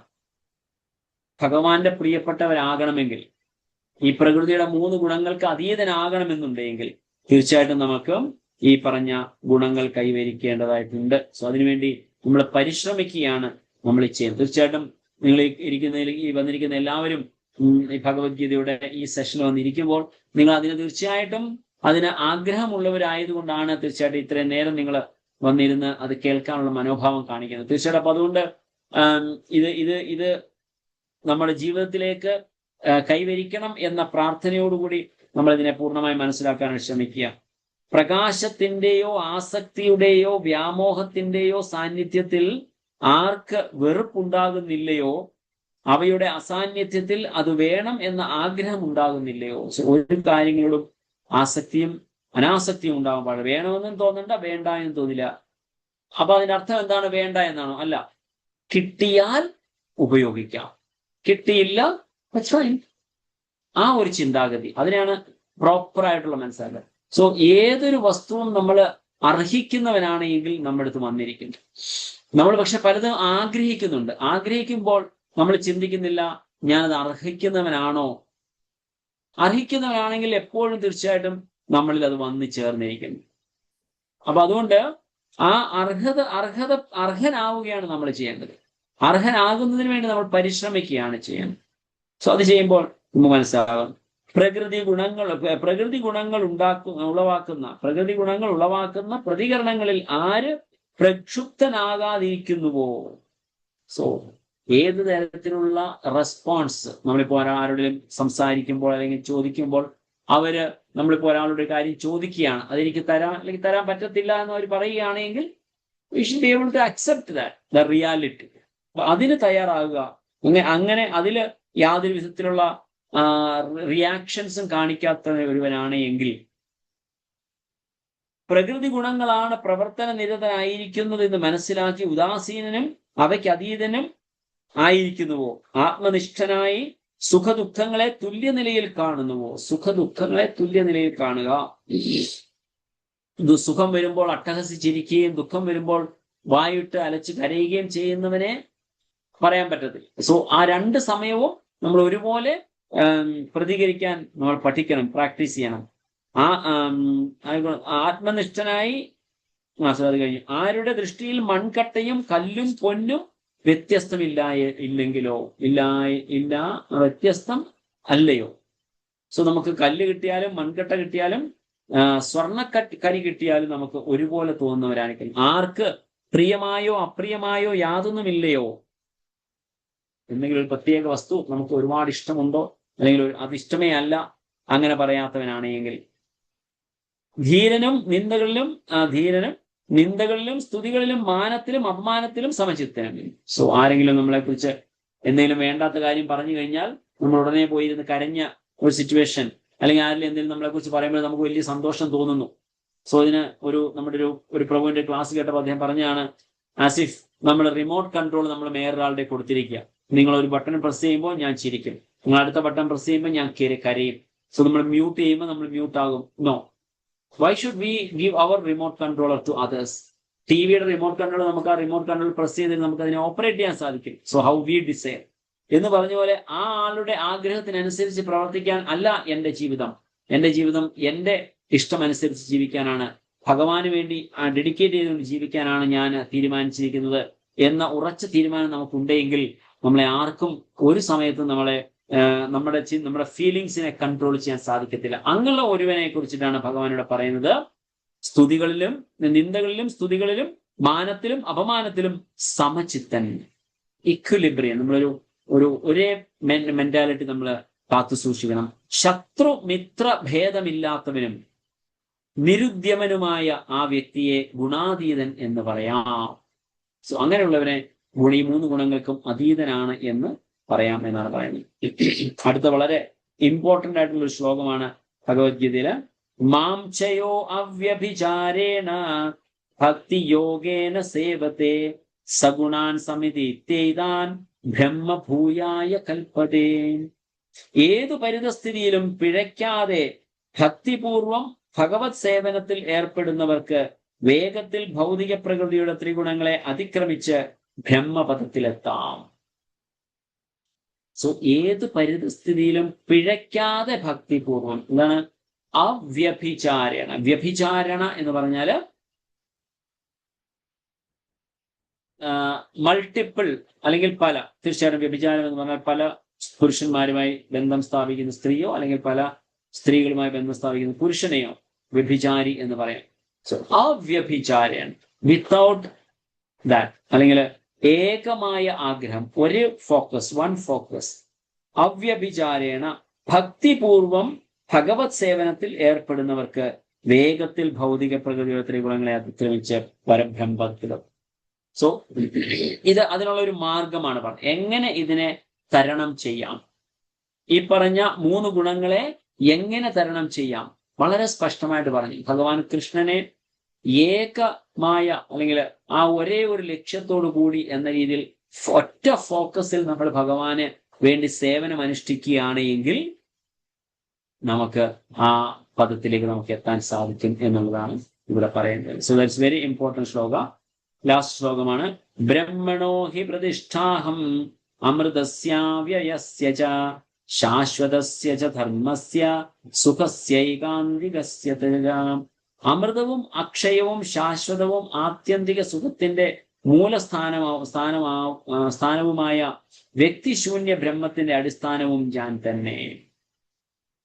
ഭഗവാനോട് പരബ്രഹ്മത്തിനെ കുറിച്ച് പറഞ്ഞു. കാരണം ഇവിടെ പരബ്രഹ്മം എന്നാണ് ഇവിടെ എത്തിയത്. എന്റെ ബ്രഹ്മപദത്തിലെത്താം എന്ന് പറഞ്ഞതുകൊണ്ട് ഭഗവാനോട് പരബ്രഹ്മത്തിനെ കുറിച്ച് ഇവിടെ പറഞ്ഞിട്ട് ഈ അധ്യായം ഇവിടെ അവസാനിപ്പിക്കുകയാണ് ചെയ്യുന്നത്. വളരെ പ്രധാനപ്പെട്ട ഒരു അധ്യായമാണ്.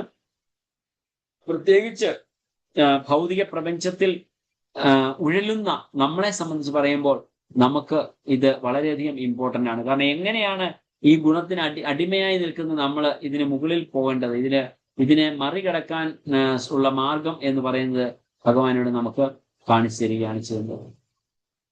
ശില പ്രഭുപാദിന്റെ അവസാന നിമിഷത്തെ കുറിച്ചിട്ടാണ് പറയുന്നത്. ശില പ്രഭുപാദ് ഇതിനെ കുറിച്ചിട്ട് തന്നെയാണ് ആ ഒരു സമയം പറയുന്നത്. ശില പ്രഭുപാദ് ബൈ ഹിയറിംഗ് ഹരേ കൃഷ്ണ, ഒരു minute, just give me 1 second.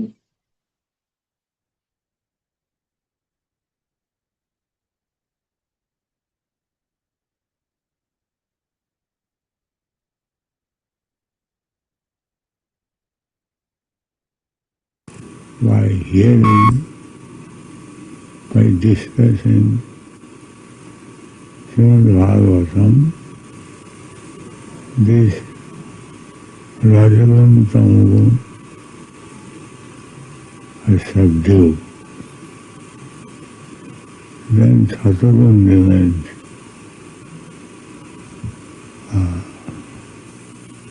Nastapayasa over there. Nityam Bhagavatasya.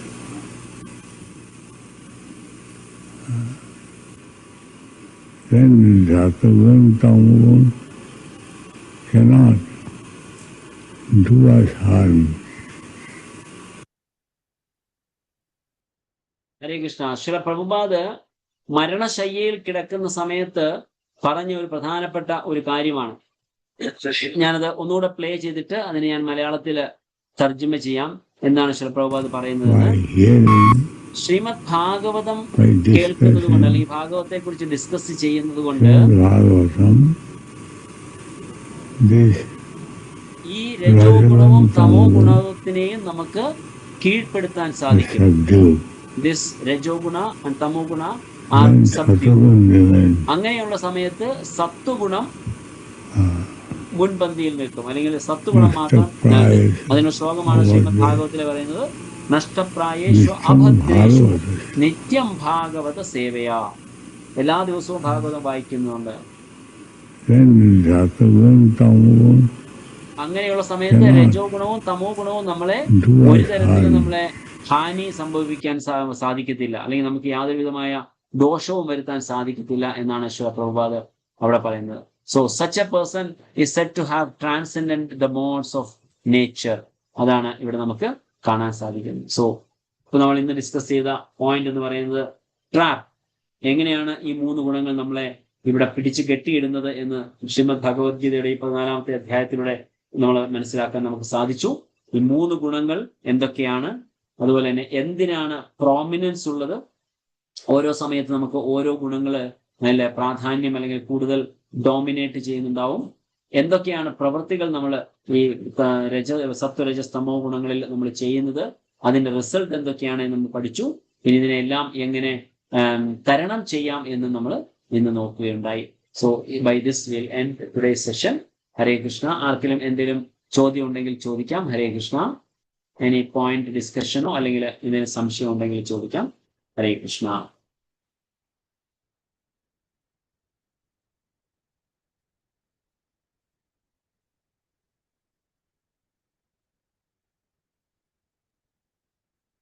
ഹരേ കൃഷ്ണ. ആർക്കെങ്കിലും എന്തെങ്കിലും പോയിന്റ് ഉണ്ടോ ഡിസ്കസ് ചെയ്യാൻ? ഹരേ കൃഷ്ണ പ്രഭു. പ്രണാം. പ്രഭു, ഈ നമ്മുടെ ത്രിഗുണങ്ങളും ആഗ്രഹങ്ങളും അങ്ങോട്ടും ഇങ്ങോട്ടും പരസ്പരം ബന്ധപ്പെട്ടിരിക്കുകയാണല്ലേ? ത്രിഗുണങ്ങളും ആഗ്രഹങ്ങളും ആഗ്രഹങ്ങൾ തീർച്ചയായിട്ടും തമ്മിൽ ബന്ധമുണ്ട്. അതായത് നമ്മളുടെ ആഗ്രഹത്തിനെ അടിസ്ഥാനപ്പെടുത്തി, അതായത് എങ്ങനെയാ അത് പറയുക,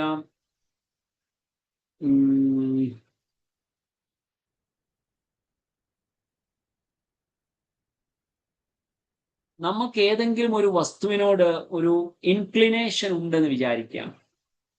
പക്ഷെ ആ ഇൻക്ലിനേഷൻ ഉണ്ട് എങ്കിലും നമുക്ക് അതിനെ മാറ്റിയെടുക്കാൻ സാധിക്കും.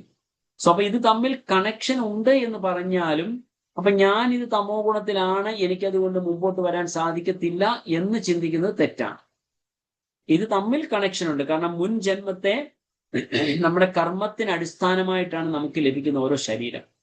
അപ്പൊ ആ ശരീരം കിട്ടുന്നതിന് അടിസ്ഥാനത്തിൽ സിറ്റുവേഷൻ ഒക്കെ അനുസരിച്ച് നമ്മളുടെ ഗുണവും നിശ്ചിതമാണ്. ഒരുവിധം പറഞ്ഞാൽ പ്രീ ഡിറ്റർമൈൻഡ് ആണ് എന്ന് പറയാം. പക്ഷെ പ്രീ ഡിറ്റർമൈൻഡ് ആണ് എങ്കിലും നമുക്ക് എപ്പോഴും അതിനെ വ്യത്യാസപ്പെടുത്താനുള്ള അധികാരവും നമ്മളിലുണ്ട്. നമുക്കതിനെ ചേഞ്ച് ചെയ്യാൻ സാധിക്കും. നമ്മളുടെ ആഗ്രഹങ്ങളെ നമ്മൾ കൺട്രോൾ ചെയ്തുകൊണ്ട് നമ്മൾ ചെയ്യുന്ന ഭക്തിയുത സേവനം, ഇപ്പൊ ശ്രീ പ്രഭുപാദിന്റെ ലെക്ചറിൽ പറഞ്ഞതുപോലെ നമ്മൾ ഭാഗവതം മുതലായ ഗ്രന്ഥങ്ങൾ എല്ലാ ദിവസവും വായിച്ച് മനസ്സിലാക്കാൻ നമ്മൾ ശ്രമിക്കുകയാണെങ്കിൽ തീർച്ചയായിട്ടും അതിന്റെ ഇമ്പാക്റ്റ് കൊണ്ട് നമ്മുടെ ആ ഗുണത്തിനെ എന്താ പറയാ മറികടക്കാൻ നമുക്ക് സാധിക്കും. സോ അതുകൊണ്ട് ആ ഒരു ശ്രമം ഉള്ളത് കൊണ്ട് ഇത് കണക്റ്റഡ് ആണ് എന്ന് നമ്മൾ പറയാം. പക്ഷെ എങ്കിലും നമുക്ക് അതിനെ അതിജീവിക്കാൻ സാധിക്കുന്നതാണ്. ഇതാണ് നമ്മൾ അതിൽ നിന്ന് മനസ്സിലാവേണ്ടത്. കാരണം കണക്റ്റഡ് ആണ്, അതുകൊണ്ട് നമുക്ക് ചേഞ്ച് ചെയ്യാൻ പറ്റത്തില്ല എന്നൊരു തോന്നൽ ഉണ്ടാവരുത്. അതുകൊണ്ടാണ് ഞാൻ ഈ ഒരു രീതിയിൽ അതിനെ എക്സ്പ്ലെയിൻ ചെയ്തത്. ക്ലിയർ ആണോ Mataji? Yes Prabhu. Thank you Prabhu. Hare Krishna. Hare Krishna. വേറെ ആർക്കെങ്കിലും എന്തെങ്കിലും ചോദ്യം ഉണ്ടോ?